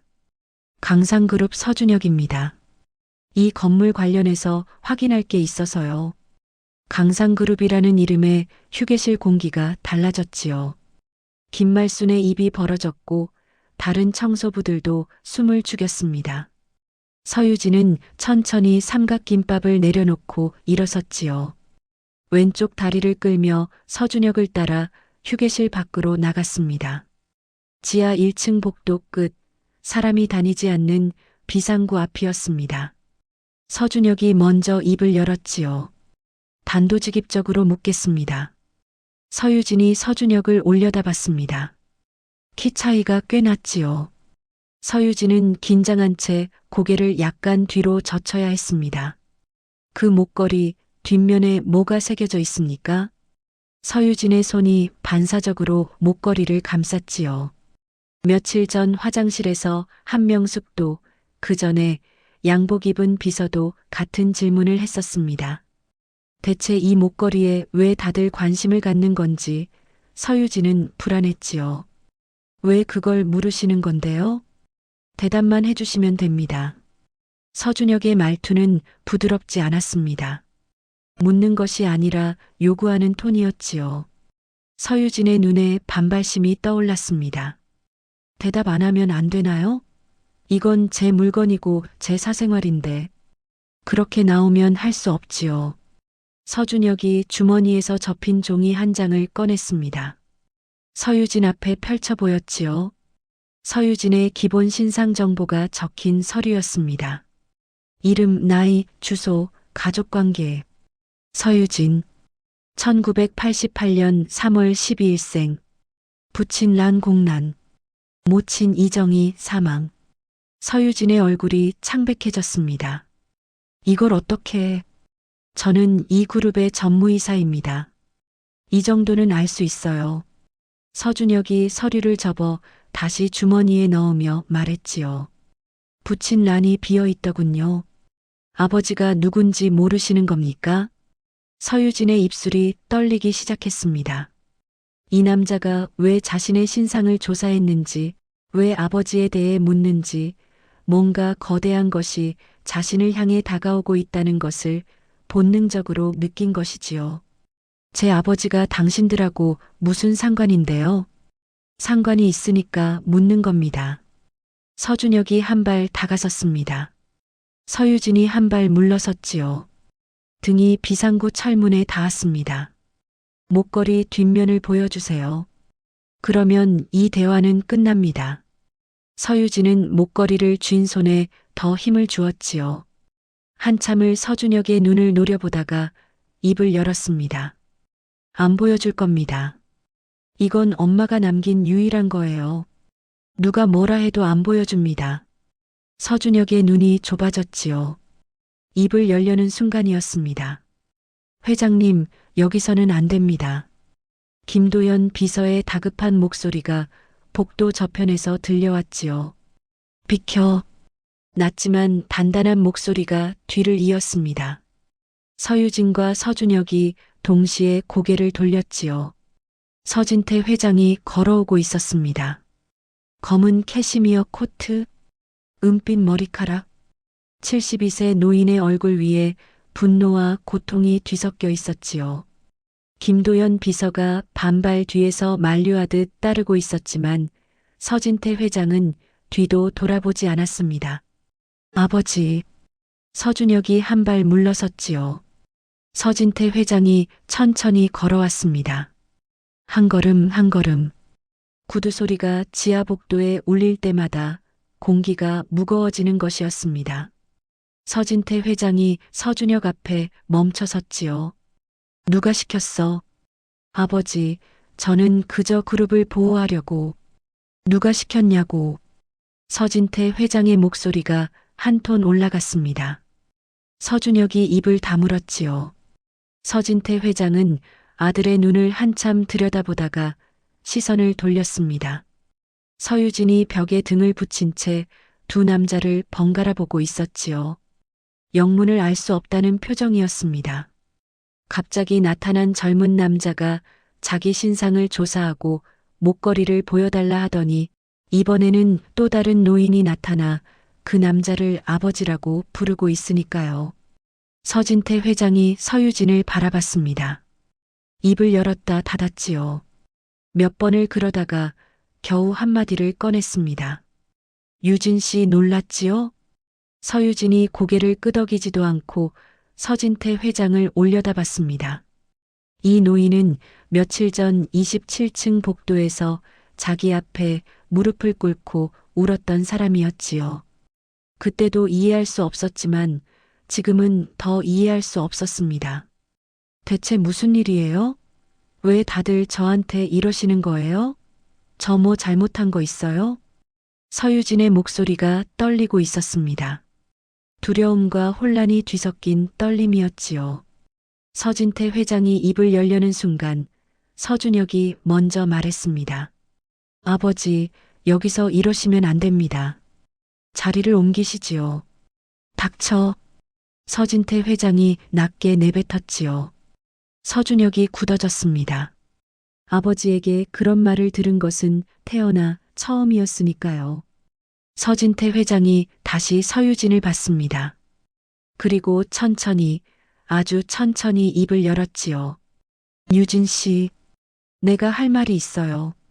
서유진이 서진태 회장을 올려다봤습니다. 72세 노인의 눈에 눈물이 차오르고 있었지요. 35년 전에 당신을 버린 사람이 있어요. 3살짜리 아이를 사업 때문에 아무것도 모르는 아이를 어미 손에 쥐어주고 떠나보낸 놈이 있어요. 서유진의 숨이 멈추는 것 같았습니다. 그놈이 나야. 지하복도가 정막으로 가라앉았지요. 서유진의 입이 벌어졌습니다. 소리가 나오지 않았지요. 눈이 흔들렸습니다. 서진태 회장의 얼굴을, 서준혁의 얼굴을, 김도연 비서의 얼굴을 번갈아 봤습니다. 누군가 장난을 치고 있는 건가? 아니면 꿈인가? 그러나 서진태 회장의 눈물은 진짜였고 서준혁의 굳어진 얼굴도 진짜였지요. 뭐라고요? 서유진의 목소리가 실처럼 가늘었습니다. 당신이 내 딸이야. 서유진. 1988년 3월 12일생. 엄마 이정희. 그리고 아버지는. 서진태 회장이 자기 가슴을 손으로 짚었지요. 나야. 서진태. 서유진의 무릎이 흔들렸습니다. 벽에 기대지 않았으면 주저앉았을 것이지요. 왼쪽 다리에 힘이 빠져 비틀거렸습니다. 김도연 비서가 다가가 부축하려 했지만 서유진이 손을 내저었지요. 만지지 마세요. 날카로운 소리가 지하복도에 울렸습니다. 김도연 비서가 멈춰섰지요. 서유진의 눈에서 눈물이 흘러내리기 시작했습니다. 한 방울, 두 방울. 그리고 그것은 곧 걷잡을 수 없는 흐름이 되었지요. 그러나 그 눈물은 감동의 눈물이 아니었습니다. 그러니까 지금 이분이 저한테 아버지라는 말씀을 하시는 건가요? 서유진은 처음에는 존댓말을 유지하려 했습니다. 그러나 입술이 떨리고 숨이 가빠지고 30년 넘게 쌓인 무언가가 가슴 밑에서 올라오기 시작하면서 서유진의 말투가 달라지기 시작했지요. 서진태 회장이 고개를 끄덕였습니다. 서유진의 얼굴이 일그러졌습니다. 입술을 깨물고 눈을 질끈 감고 주먹을 쥐었다 폈습니다. 온몸이 떨리고 있었지요. 그리고 눈을 떴을 때 서유진의 눈에는 눈물 너머로 불꽃 같은 것이 타오르고 있었습니다. 아버지요? 서유진의 목소리가 달라졌지요. 존댓말의 틀이 무너지기 시작한 것이었습니다. 35년 전에 3살짜리 딸을 버리고 간 사람이 지금 와서 아버지라고요? 서진태 회장이 입을 열지 못했습니다. 엄마가 죽을 때 어디 있었어요? 서유진이 한 발 앞으로 다가갔지요. 왼쪽 다리를 절면서 내가 8살 때 엄마가 위암으로 죽었어요. 서산 조그만 병원에서 병원비도 없어서 약도 제대로 못 쓰고 엄마가 마지막에 뭐라 했는지 알아요? 목걸이 잃어버리지 마 그랬어요. 죽어가면서도 이 목걸이를 걱정한 거예요. 서유진의 목소리가 점점 커지고 있었습니다. 9살에 시설에 들어갔어요. 거기서 뭐라고 놀림받았는지 알아요? 절뚝발이. 아빠 없는 절뚝발이. 매일 그 소리 들으면서 울지도 못하고 이 악물고 살았어요.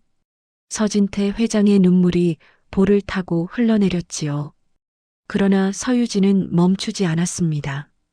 18배 시설 나와서 공장에서 일하고 식당에서 설거지하고 건물 바닥 닦으면서 살았어요. 하루도 안 빠지고 일했어요. 이 다리 끌고 한 번도 누구한테 손 안 벌리고 살았어요. 서유진이 서진태 회장 바로 앞에 섰습니다. 고개를 들어 72세 노인의 눈을 똑바로 올려다봤지요. 근데 그 35년 동안 당신은 뭐 했어요? 이 빌딩 세우고 있었어요? 돈 벌고 있었어요? 새 가족이랑 행복하게 살고 있었어요? 서진태 회장이 유진아하고 입을 열었지만 서유진이 잘라 말했습니다. 그 이름으로 부르지 마세요. 그 한마디가 칼날처럼 서진태 회장의 가슴에 꽂혔지요. 당신한테 그 이름으로 불릴 자격 없어요. 아버지라는 말도 하지 마세요. 35년 동안 아버지가 아니었던 사람이 목걸이 하나 보고 갑자기 아버지예요? 서유진이 목에서 목걸이를 잡아 들어 보였습니다. 이거요?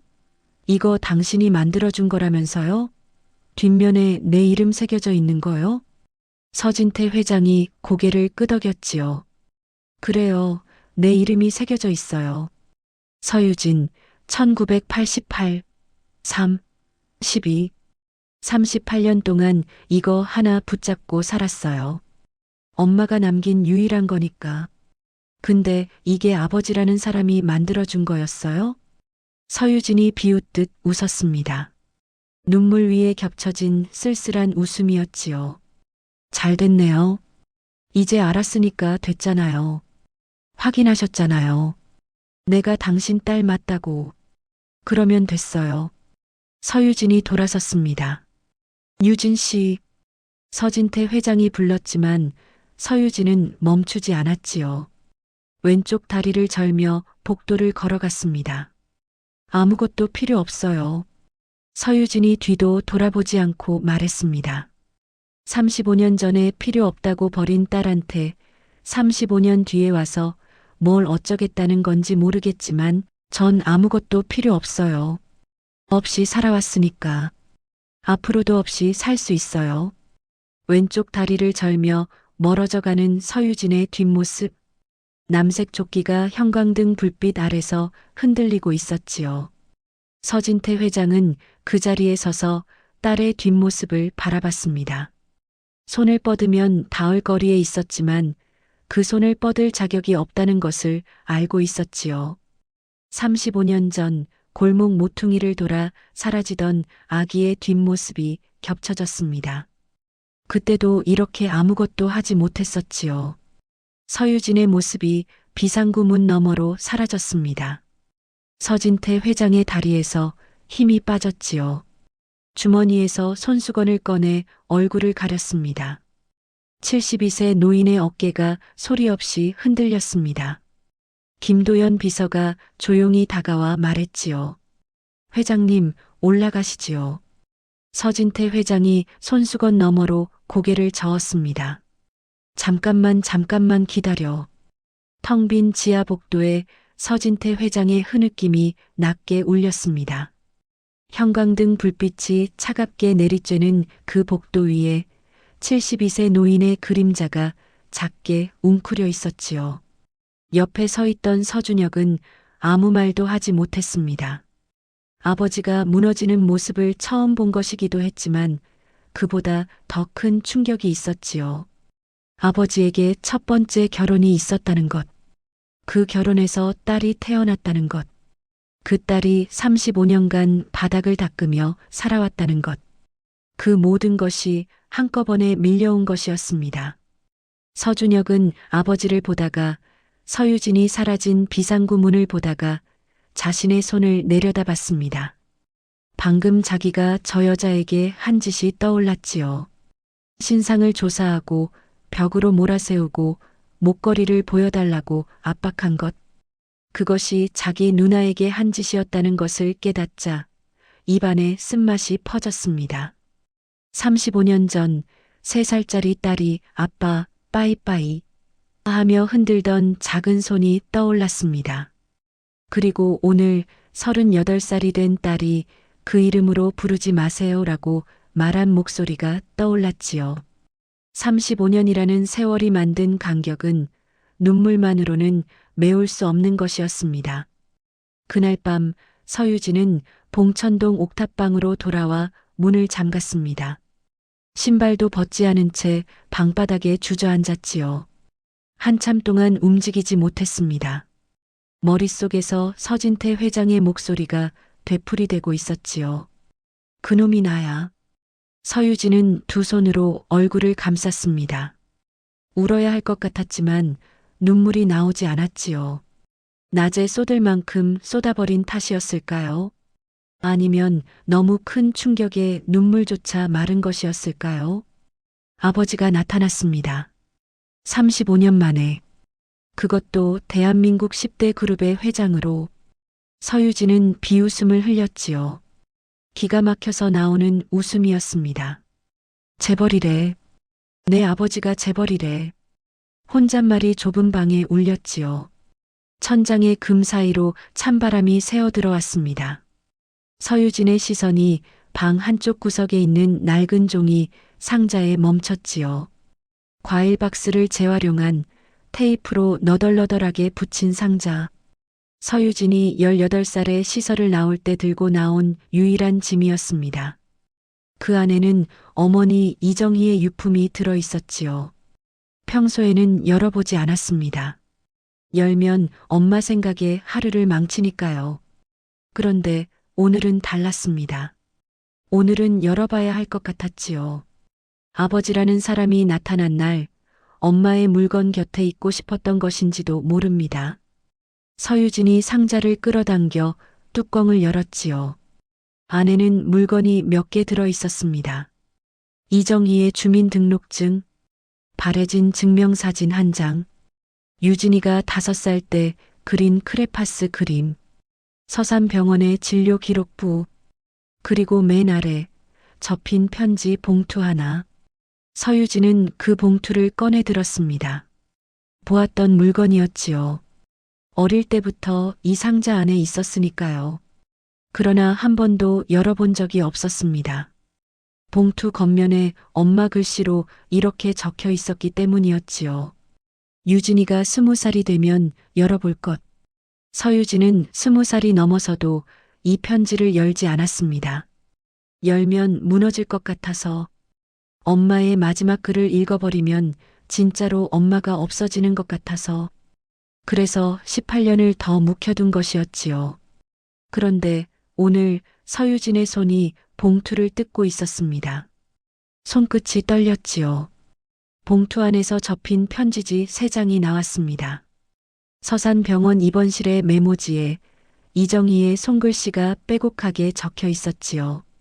글씨가 흔들리는 것으로 보아 많이 아픈 상태에서 쓴 것이 틀림없었습니다. 서유진이 첫 줄을 읽기 시작했지요. 유진아, 엄마야. 이 편지를 읽고 있다면 너는 이제 어른이 됐겠지. 엄마가 곁에 없어서 많이 힘들었을 거야. 미안해. 엄마가 더 오래 살았어야 하는데 몸이 말을 안 듣는구나. 서유진의 코끝이 시큰해졌습니다. 편지지를 쥔 손에 힘을 주었지요. 엄마가 너한테 못해준 이야기가 하나 있어. 내 아빠 이야기야. 서유진의 손이 떨렸습니다. 시야가 흐려지기 시작했지요. 너는 아빠가 없는 줄 알고 있을 거야. 엄마가 있었는데 없는 거라고 말했으니까. 그런데 유진아, 사실은 내 아빠가 있어. 이름은 서진태야. 서유진이 숨을 들이쉬었습니다.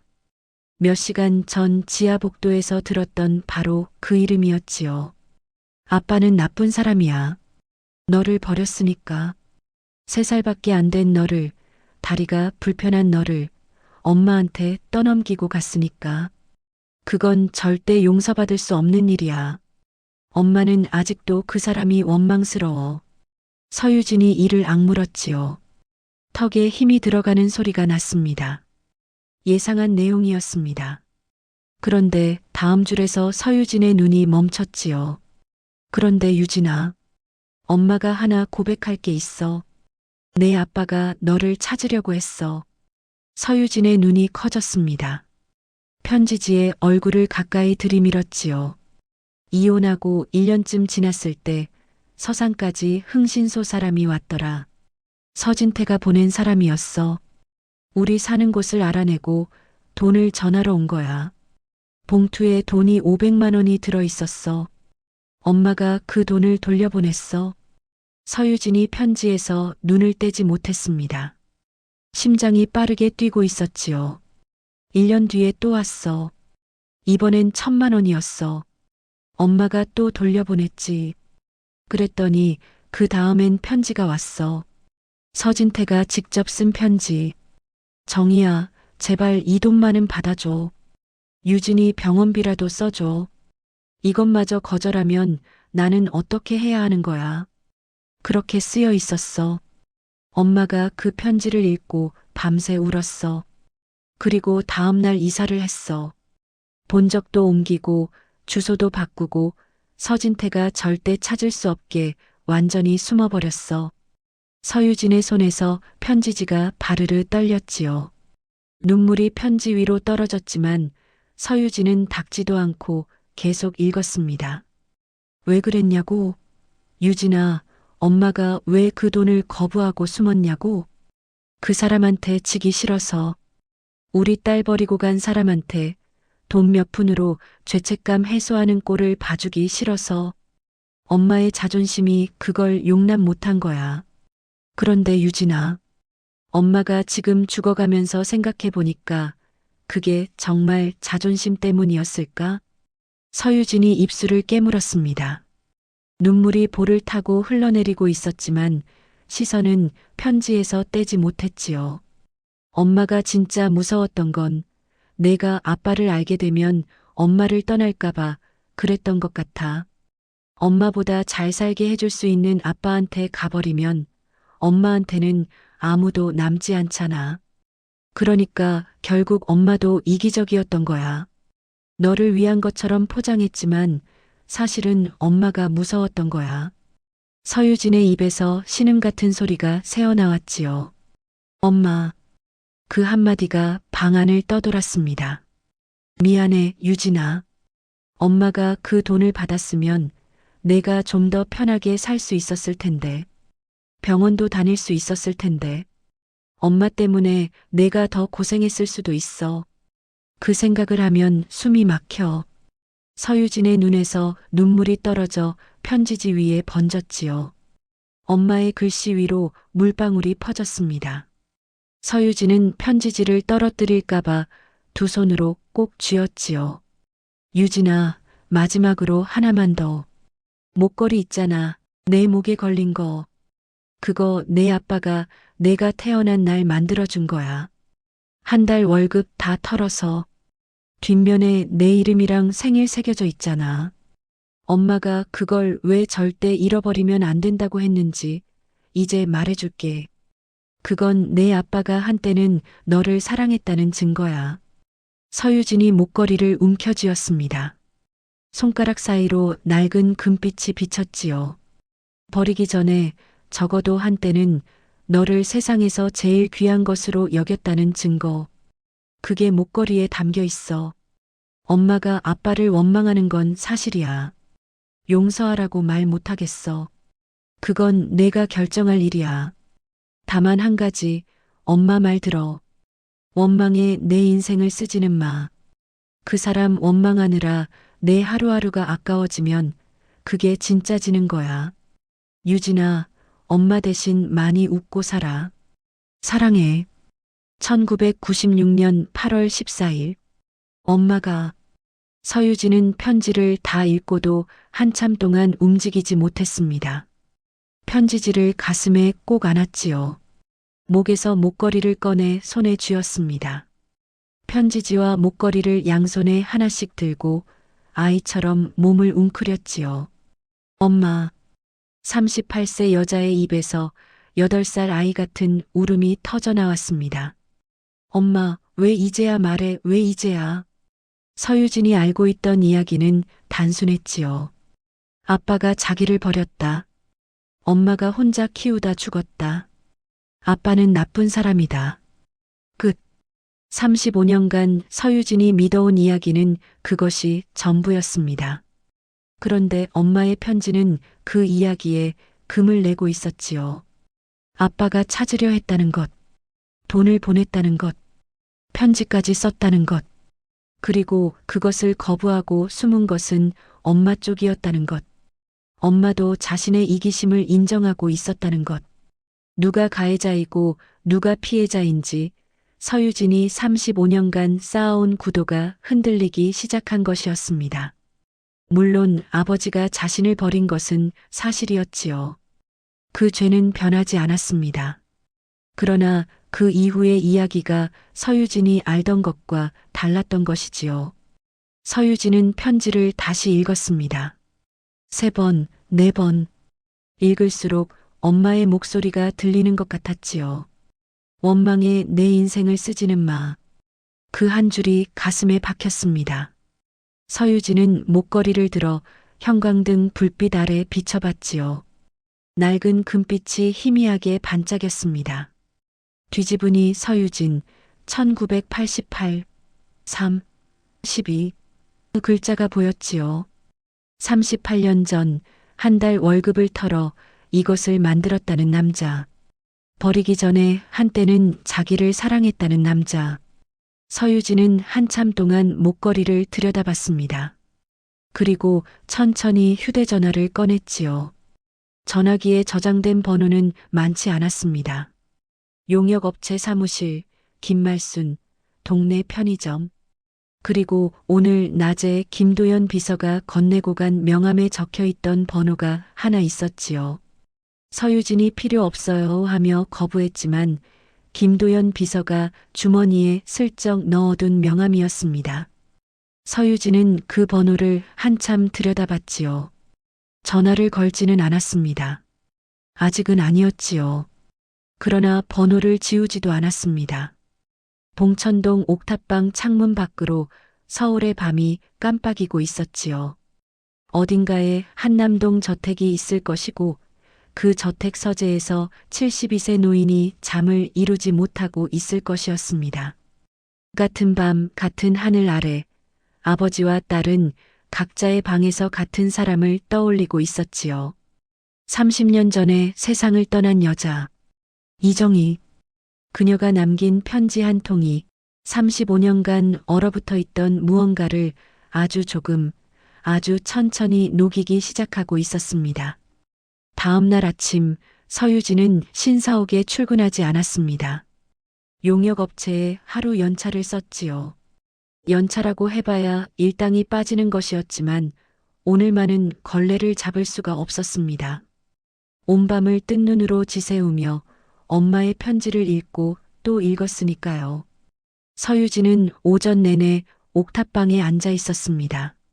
무릎 위에 편지지 3장을 펼쳐두고 목걸이를 손에 쥔 채로요. 머릿속이 복잡했지요. 엄마의 글씨가 자꾸 눈에 밟혔습니다. 그건 내 아빠가 한때는 너를 사랑했다는 증거야. 원망에 내 인생을 쓰지는 마. 서유진은 창밖을 바라봤습니다. 봉천동 옥탑방에서 보이는 하늘은 좁았지요. 건물과 건물 사이로 손바닥만 한 하늘이 보일 뿐이었습니다. 35년 동안 서유진이 올려다본 하늘은 언제나 그 크기였지요. 오후 2시쯤이었습니다. 서유진이 자리에서 일어났지요. 세수를 하고 가장 깨끗한 옷으로 갈아입었습니다. 깨끗하다고 해봤자 올이 나간 곳을 꿰맨 가디건과 색이 바랜 면바지가 전부였지만요. 목걸이를 목에 걸고 편지를 접어 가디건 안주머니에 넣었지요. 서유진은 봉천동 옥탑방을 나섰습니다. 같은 시각 한남동 저택에서는 폭풍이 불고 있었지요. 서준혁이 어젯밤 일어난 일을 한명숙에게 전부 보고한 것이었습니다. 아버지가 지하복도에서 청소부 여자에게 내가 내 아버지라고 밝혔다는 것, 서유진이 격렬하게 거부하고 떠났다는 것, 전부요. 한명숙의 얼굴이 백지장처럼 하얘져 있었습니다. 첫 번째 결혼이라니 35년을 같이 살면서 한마디도 없었어? 한명숙의 목소리가 떨리고 있었지요. 분노인지 배신감인지 구분이 안 되는 떨림이었습니다. 거실 소파 맞은편에 서진태 회장이 앉아 있었지요. 어젯밤 잠을 한숨도 자지 못한 얼굴이었습니다. 눈이 충혈되어 있었고 평소의 위험은 찾아볼 수 없었지요. 명숙아, 미안하다. 미안하다고요? 한명숙이 자리에서 벌떡 일어났습니다. 35년간 속이고 살았으면서 미안하다는 말 한마디면 되는 거예요? 당신 전처가 있었다는 것도 딸이 있었다는 것도 나는 아무것도 몰랐어요. 아무것도. 서준혁이 옆에서 입을 열었지요. 아버지, 어머니 말씀이 맞습니다. 이건 우리 가족 전체에 대한 기만입니다. 거실 계단 위에서 발소리가 들렸습니다. 서예린이었지요. 서진태 회장의 재혼소생 막내딸 29살의 서예린은 2층에서 소리를 듣고 내려온 것이었습니다. 잠옷 차림에 얼굴이 하얗게 질려 있었지요. 무슨 얘기예요? 아빠한테 첫 번째 결혼이 있었다고요? 언니가 있다고요? 한명숙이 서예린을 보며 입술을 깨물었습니다. 예린아, 올라가 있어. 싫어요. 다 들었어요. 아빠, 사실이에요? 서진태 회장이 고개를 숙였지요. 그것이 답이었습니다. 서예린의 눈에 눈물이 차올랐지만 그녀는 소파 팔걸이를 잡고 자리에 앉았습니다. 울음을 삼키고 있었지요. 서준혁이 다시 입을 열었습니다. 아버지, 현실을 보세요. 저 여자가 세상에 알려지면 강상그룹이 어떻게 되는지 아십니까? 주가가 어떻게 되고 후계 구도가 어떻게 되는지. 서진태 회장이 천천히 일어섰습니다. 주가, 후계 구도. 서진태 회장의 눈에 불꽃이 일었지요. 어젯밤에 무너진 모습은 사라지고 35년간 재계를 지배한 남자의 기가 되살아나고 있었습니다. 그래, 주가가 중요하지. 후계 구도도 중요하지.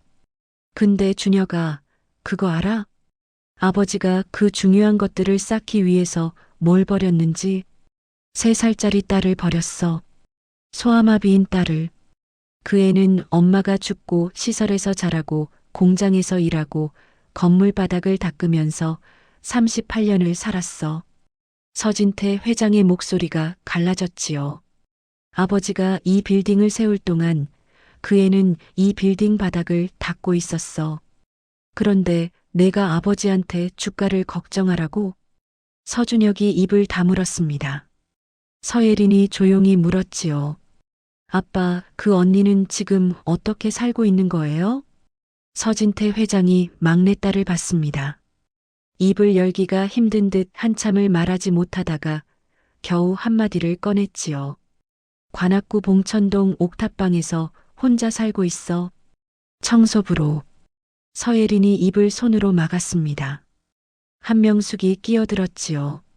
그러면 어쩌자는 거예요? 저 여자를 가족으로 받아들이자는 건가요? 35년 만에 나타난 사람을. 나타난 게 아니야. 서진태 회장이 한명숙을 봤습니다. 그 애는 찾아온 적 없어. 내가 세운 건물인 줄도 모르고 청소하러 온 거야. 아무것도 모르는 애야. 35년 동안 아버지가 누군지도 모르고 살아온 애라고. 한명숙이 입술을 깨물었지요. 반박하려 했지만 서진태 회장의 눈에 비친 깊은 죄책감을 보고 말을 멈췄습니다. 35년을 같이 살면서도 본 적 없는 눈이었지요. 명수가, 나는 너한테도 미안하고 준혁이한테도 예린이한테도 미안해. 속인 건 사실이니까. 그런데 유진이한테는 미안하다는 말로는 안 돼. 그건 미안함을 넘어선 거야. 한명숙은 대답하지 않았습니다. 창밖을 바라보며 한참 동안 서 있었지요. 35년 결혼 생활의 토대가 흔들리는 소리가 한명숙의 귀에만 들리고 있는 것 같았습니다. 그때 거실 초인종이 울렸지요. 김도연 비서가 들어와 조심스럽게 말했습니다. 회장님, 현관에 서유진 씨가 오셨습니다. 거실에 있던 4사람이 동시에 굳어졌지요. 서유진은 한남동 저택의 현관 앞에 서 있었습니다. 봉천동에서 지하철과 버스를 3번 갈아타고 온 길이었지요. 저택의 대문을 올려다봤을 때 서유진은 잠시 뒤돌아갈까 생각했습니다.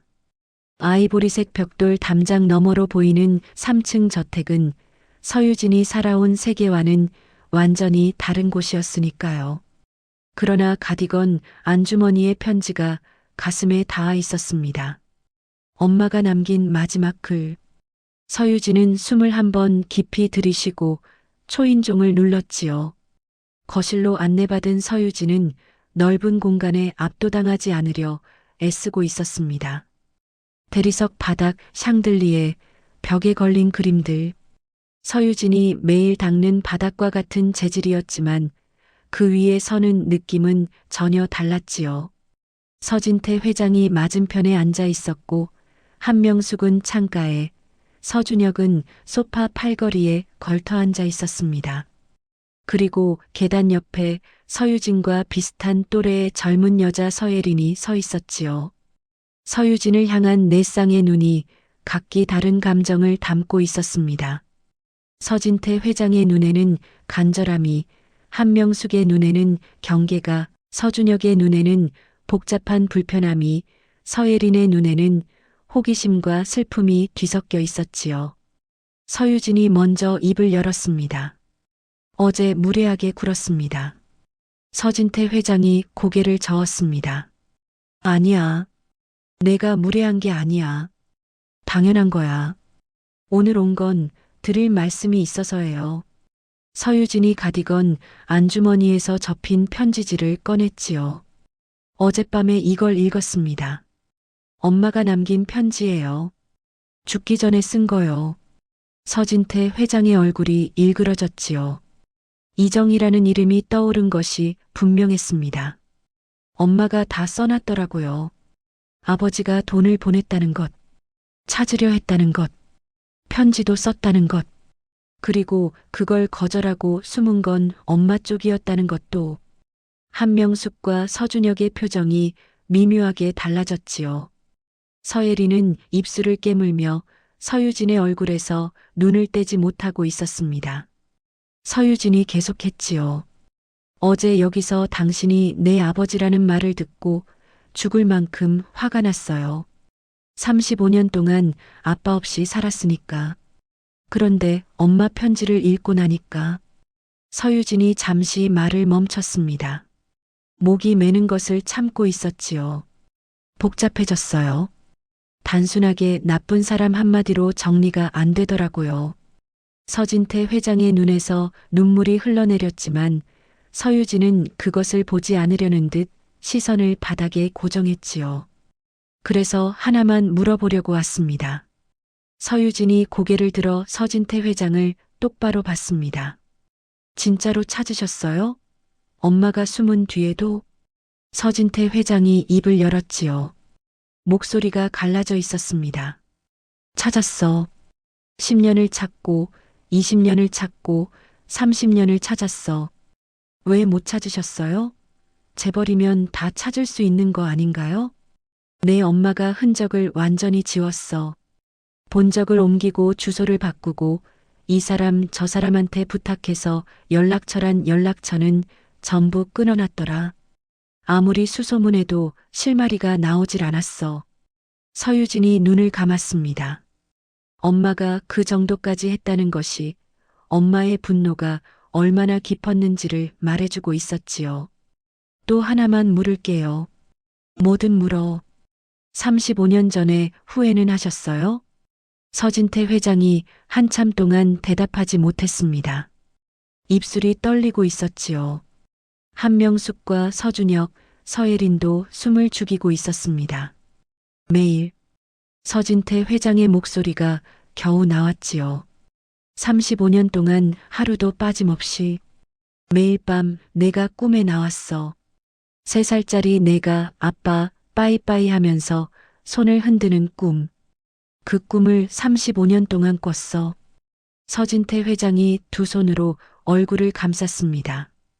그때 내가 손을 흔들어 줬어야 했는데, 아니, 보내지 말았어야 했는데, 그때 내 손을 잡았으면 내가 이렇게까지 고생하지 않았을 텐데. 72세 노인의 어깨가 흔들리기 시작했지요. 거실에 서진태 회장의 흐느낌만이 울렸습니다. 한명숙은 창밖을 보고 있었지만 눈시울이 붉어져 있었지요. 35년간 남편의 이런 모습을 한 번도 본 적이 없었으니까요. 이 남자가 품고 살아온 죄책감의 무게가 이제야 보이기 시작한 것이었습니다. 서준혁도 고개를 숙이고 있었지요. 아버지가 매일 밤 꿈에서 만났다는 3살짜리 아이. 그 아이가 자기보다 먼저 태어난 누나였다는 사실이 서준혁의 가슴 어딘가를 건드리고 있었습니다. 서예린은 소리 없이 울고 있었지요. 한 손으로 입을 막은 채 서유진이 자리에서 일어섰습니다. 한 가지만 더 말씀드릴게요. 모두의 시선이 서유진에게 집중되었습니다. 저는 여기 돈 때문에 온 거 아닙니다. 서유진이 한명숙과 서준혁을 차례로 봤지요. 그 시선에는 적의가 없었습니다. 다만 분명하게 전달하겠다는 단단함이 있었지요. 재산도 상속도 아무것도 필요 없어요. 저는 38년을 혼자 살아왔고 앞으로도 혼자 살 수 있습니다. 그러니까 그 부분은 걱정하지 않으셔도 됩니다. 한명숙이 서유진의 눈을 봤습니다.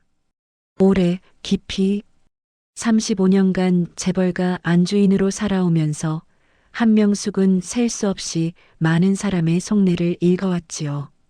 돈을 노리고 접근하는 사람, 겉으로는 공손하지만 속에 칼을 품은 사람, 진심을 감추고 연기하는 사람, 그 모든 부류를 간파해온 눈이었습니다.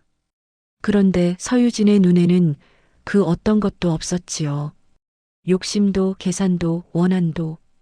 다만 오랜 세월을 혼자 버텨온 사람 특유의 담담함만이 있을 뿐이었습니다. 한명숙은 알았지요. 이 여자는 진짜라는 것을, 재산을 바라고 온 것이 아니라는 것을. 그 판단이 서는 순간 한명숙의 어깨에서 무언가가 한꺼풀 벗겨지는 것이었습니다. 서유진이 다시 서진태 회장을 봤지요. 다만 서유진의 목소리가 처음으로 흔들렸습니다. 엄마 편지에 이런 말이 있었어요. 원망에 내 인생을 쓰지는 마. 엄마가 마지막에 남긴 말이에요. 서유진이 목걸이를 손으로 쥐었습니다. 그래서 원망은 안 하려고요. 35년간 아버지 없이 산 건 바꿀 수 없지만 앞으로의 시간까지 원망으로 채우고 싶지는 않으니까요. 서유진이 숨을 한번 고르고 말했지요. 용서는 아직 못하겠어요. 솔직히요. 35년이 하루아침에 풀릴 수는 없으니까. 근데 문을 완전히 닫지는 않을게요. 서진태 회장이 고개를 들었습니다. 눈물 젖은 얼굴로 딸을 올려다봤지요. 그거면 충분해. 아비가 바랄 게 그 이상 뭐가 있겠어. 서유진은 고개를 돌렸습니다. 눈물이 흐르려는 것을 참고 있었지요. 한참을 서 있다가 서유진이 작은 목소리로 말했습니다. 한 가지 부탁이 있긴 해요. 뭐든 말해. 엄마 무덤이 서산에 있거든요. 조그만 봉분이에요. 비석도 없고 풀도 무성하고 제가 형편이 안 돼서 관리를 못했어요. 서유진의 목소리가 가늘어졌지요. 엄마 무덤에 비석 하나만 세워줄 수 있을까요? 이름이랑 날짜 정도만 적힌 거요.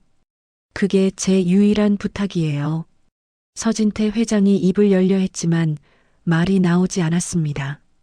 입술을 깨물고 고개를 끄덕이는 것이 전부였지요. 목이 너무 메어서 소리가 나오지 않는 것이었습니다. 그때 한명숙이 입을 열었습니다. 비석만 세울 게 아니라 제대로 이장을 하는 게 맞지 않겠어요? 거실에 있던 모두가 한명숙을 봤지요. 서유진도 놀라서 한명숙을 바라봤습니다. 한명숙의 표정은 여전히 단단했지만 눈가에 미세한 물기가 맺혀 있었습니다. 한명숙이 천천히 말을 이었지요. 죽어가면서 딸한테 편지를 남긴 사람이에요. 남편이 보낸 돈을 거절하고 자존심 하나로 아이를 키우다 35에 죽은 사람이고 비석 하나로 될 일이 아니에요. 한명숙의 목소리가 조금 떨렸지요. 서유진에 대한 경계가 완전히 풀린 것은 아니었습니다. 그러나 이정이라는 여자에 대한 감정이 한명숙의 마음 깊은 곳을 건드린 것이었지요. 같은 어머니로서 서유진은 한명숙의 눈을 한참 바라보다가 천천히 고개를 숙였습니다. 감사합니다. 그 한마디가 나오기까지 서유진에게도 적지 않은 시간이 필요했을 것이지요. 서준혁이 일어서더니 서유진에게 다가갔습니다. 어제 제가 무례했습니다. 서유진이 서준혁을 올려다봤지요. 벽으로 몰아세우고 목걸이를 보여달라고 한 건 사과드립니다. 서유진은 잠시 서준혁의 눈을 보다가 고개를 끄덕였습니다. 괜찮아요. 입장 바꿔 생각하면 당연한 반응이었을 거예요. 서준혁은 그 말에 할 말을 잃었지요. 자기를 벽으로 몰아세운 사람에게 입장 바꿔 생각하면 당연했을 거라고 말할 수 있는 사람. 38년을 바닥에서 살아온 이 여자의 그릇이 서준혁이 생각했던 것보다 훨씬 깊다는 것을 느낀 순간이었습니다. 서예린이 조심스럽게 다가왔습니다. 서유진 앞에 서서 한참 동안 말을 고르다가 입을 열었지요. 저 서예린이에요. 29살이요. 서유진이 서예린을 봤습니다. 두 여자의 눈이 마주쳤지요. 같은 아버지의 피를 나눈 그러나 전혀 다른 세계에서 자란 두 사람이었습니다. 언니가 있다는 걸 오늘 처음 알았어요. 서예린의 목소리가 떨리고 있었지요. 저는 아무것도 몰랐어요. 정말 몰랐어요. 서유진은 서예린의 얼굴을 한참 들여다봤습니다. 29. 자신이 시설에서 밥을 벽보고 먹을 나이에 이 아이는 이 저택에서 자라고 있었겠지요. 원망이 올라올 법도 했지만 서유진은 서예린의 눈에서 진심을 읽었습니다. 몰랐다는 것이 거짓이 아니라는 것을. 알았어. 괜찮아. 서유진이 짧게 말했지요. 서예린의 눈에서 눈물이 떨어졌습니다. 일주일 뒤 충남 서산의 작은 공동묘지에 사람들이 모였습니다. 서진태 회장, 서유진, 그리고 김도연 비서. 단 세 사람이었지요. 서유진이 원한 것이었습니다. 한명숙과 서준혁, 서예린에게는 아직 시간이 필요했고 서유진도 그것을 이해하고 있었지요. 무덤 앞에는 새하얀 비석이 세워져 있었습니다. 이정희, 1961년 1996년. 사랑하는 딸 유진이의 어머니. 서유진이 비석 글귀를 정한 것이었지요. 아내도 아니고 누구의 부인도 아닌 오직 유진이의 어머니로만 남기고 싶다고 했습니다. 서진태 회장은 무덤 앞에 무릎을 꿇었지요. 72세 노인이 차가운 흙바닥에 양복 무릎을 대고 앉았습니다. 한참 동안 비석을 바라보다가 입을 열었지요. 정희야. 그 한마디에 목이 메었습니다. 미안하다. 35년이나 걸렸다. 서진태 회장이 고개를 숙였지요. 유진이를 찾았어. 내가 잘 지켜줬더라. 아비가 버린 아이를 내가 끝까지 지켜줬어. 고마워. 그리고 미안해. 바람이 불어왔습니다. 11월에 서산 들판을 스치는 차가운 바람이었지요. 그 바람에 서진태 회장의 은빛 머리카락이 흔들렸습니다. 서유진은 두 발짝 뒤에 서서 아버지의 뒷모습을 보고 있었지요. 72세 노인이 흙바닥에 무릎을 꿇고 엄마에게 말을 거는 모습. 서유진의 눈에 물기가 차올랐지만 이번에는 참지 않았습니다. 눈물이 볼을 타고 흘러내리는 대로 두었지요. 서유진이 아버지 옆으로 다가가 나란히 무릎을 꿇었습니다. 두 사람은 한참 동안 말없이 비석을 바라봤지요. 아버지와 딸이 나란히 앉은 것이었습니다. 서산 들판의 바람이 두 사람 사이를 스쳐 지나갔지요. 서유진이 먼저 입을 열었습니다.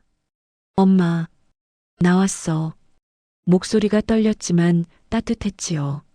목걸이 안 잃어버렸어. 엄마가 잃어버리지 말라고 했잖아. 38년 동안 한 번도 안 잃어버렸어. 서유진이 목걸이를 꺼내 비석 앞에 살짝 대었지요. 그리고 엄마, 편지도 읽었어. 늦었지만.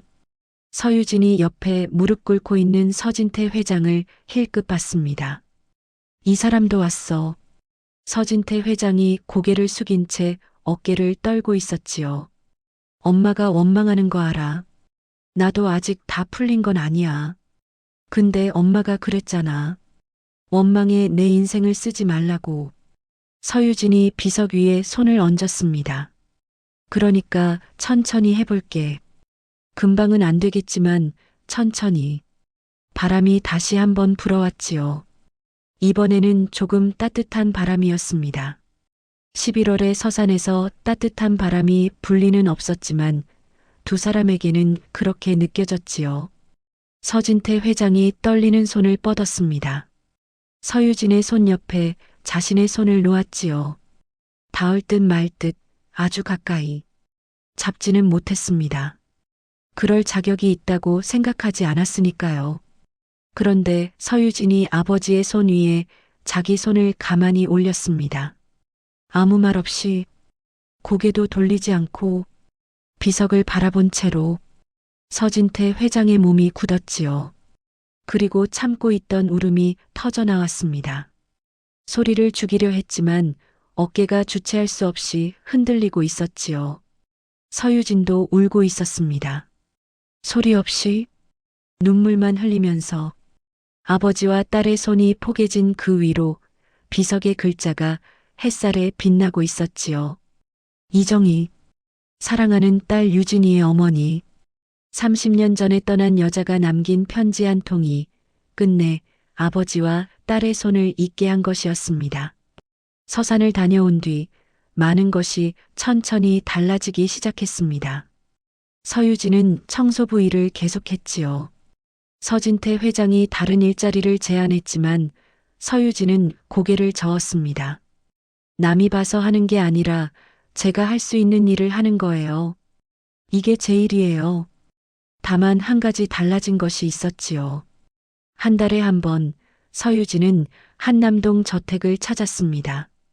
처음으로 한남동 저택에서 밥을 먹은 날 서유진은 식탁 앞에서 한참 동안 앉지 못했습니다. 12인용 원목 식탁 위에 놓인 그릇들이 서유진이 평생 만져본 적 없는 것들이었으니까요. 젓가락을 집어들었다가 어디서부터 먹어야 할지 몰라 멈칫한 서유진에게 서진태 회장이 미역국 그릇을 밀어주며 말했습니다. 국부터 먹어. 식기 전에. 목소리가 떨리고 있었지요.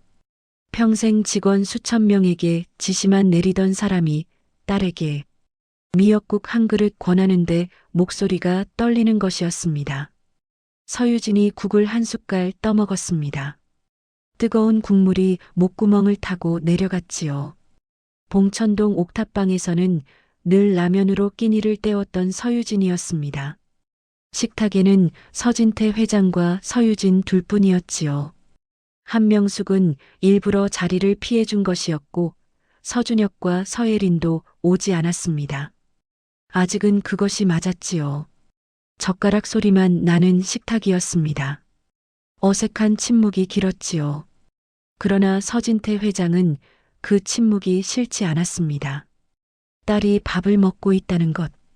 자기 앞에서 자기가 차린 밥상에서 딸이 밥을 먹고 있다는 것.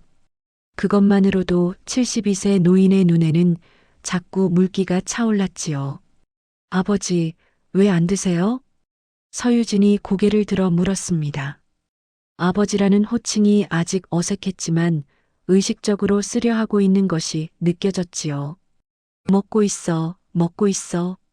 서진태 회장이 황급히 젓가락을 들었지만 입이 아니라 눈으로 자꾸 딸의 얼굴을 향하고 있었습니다.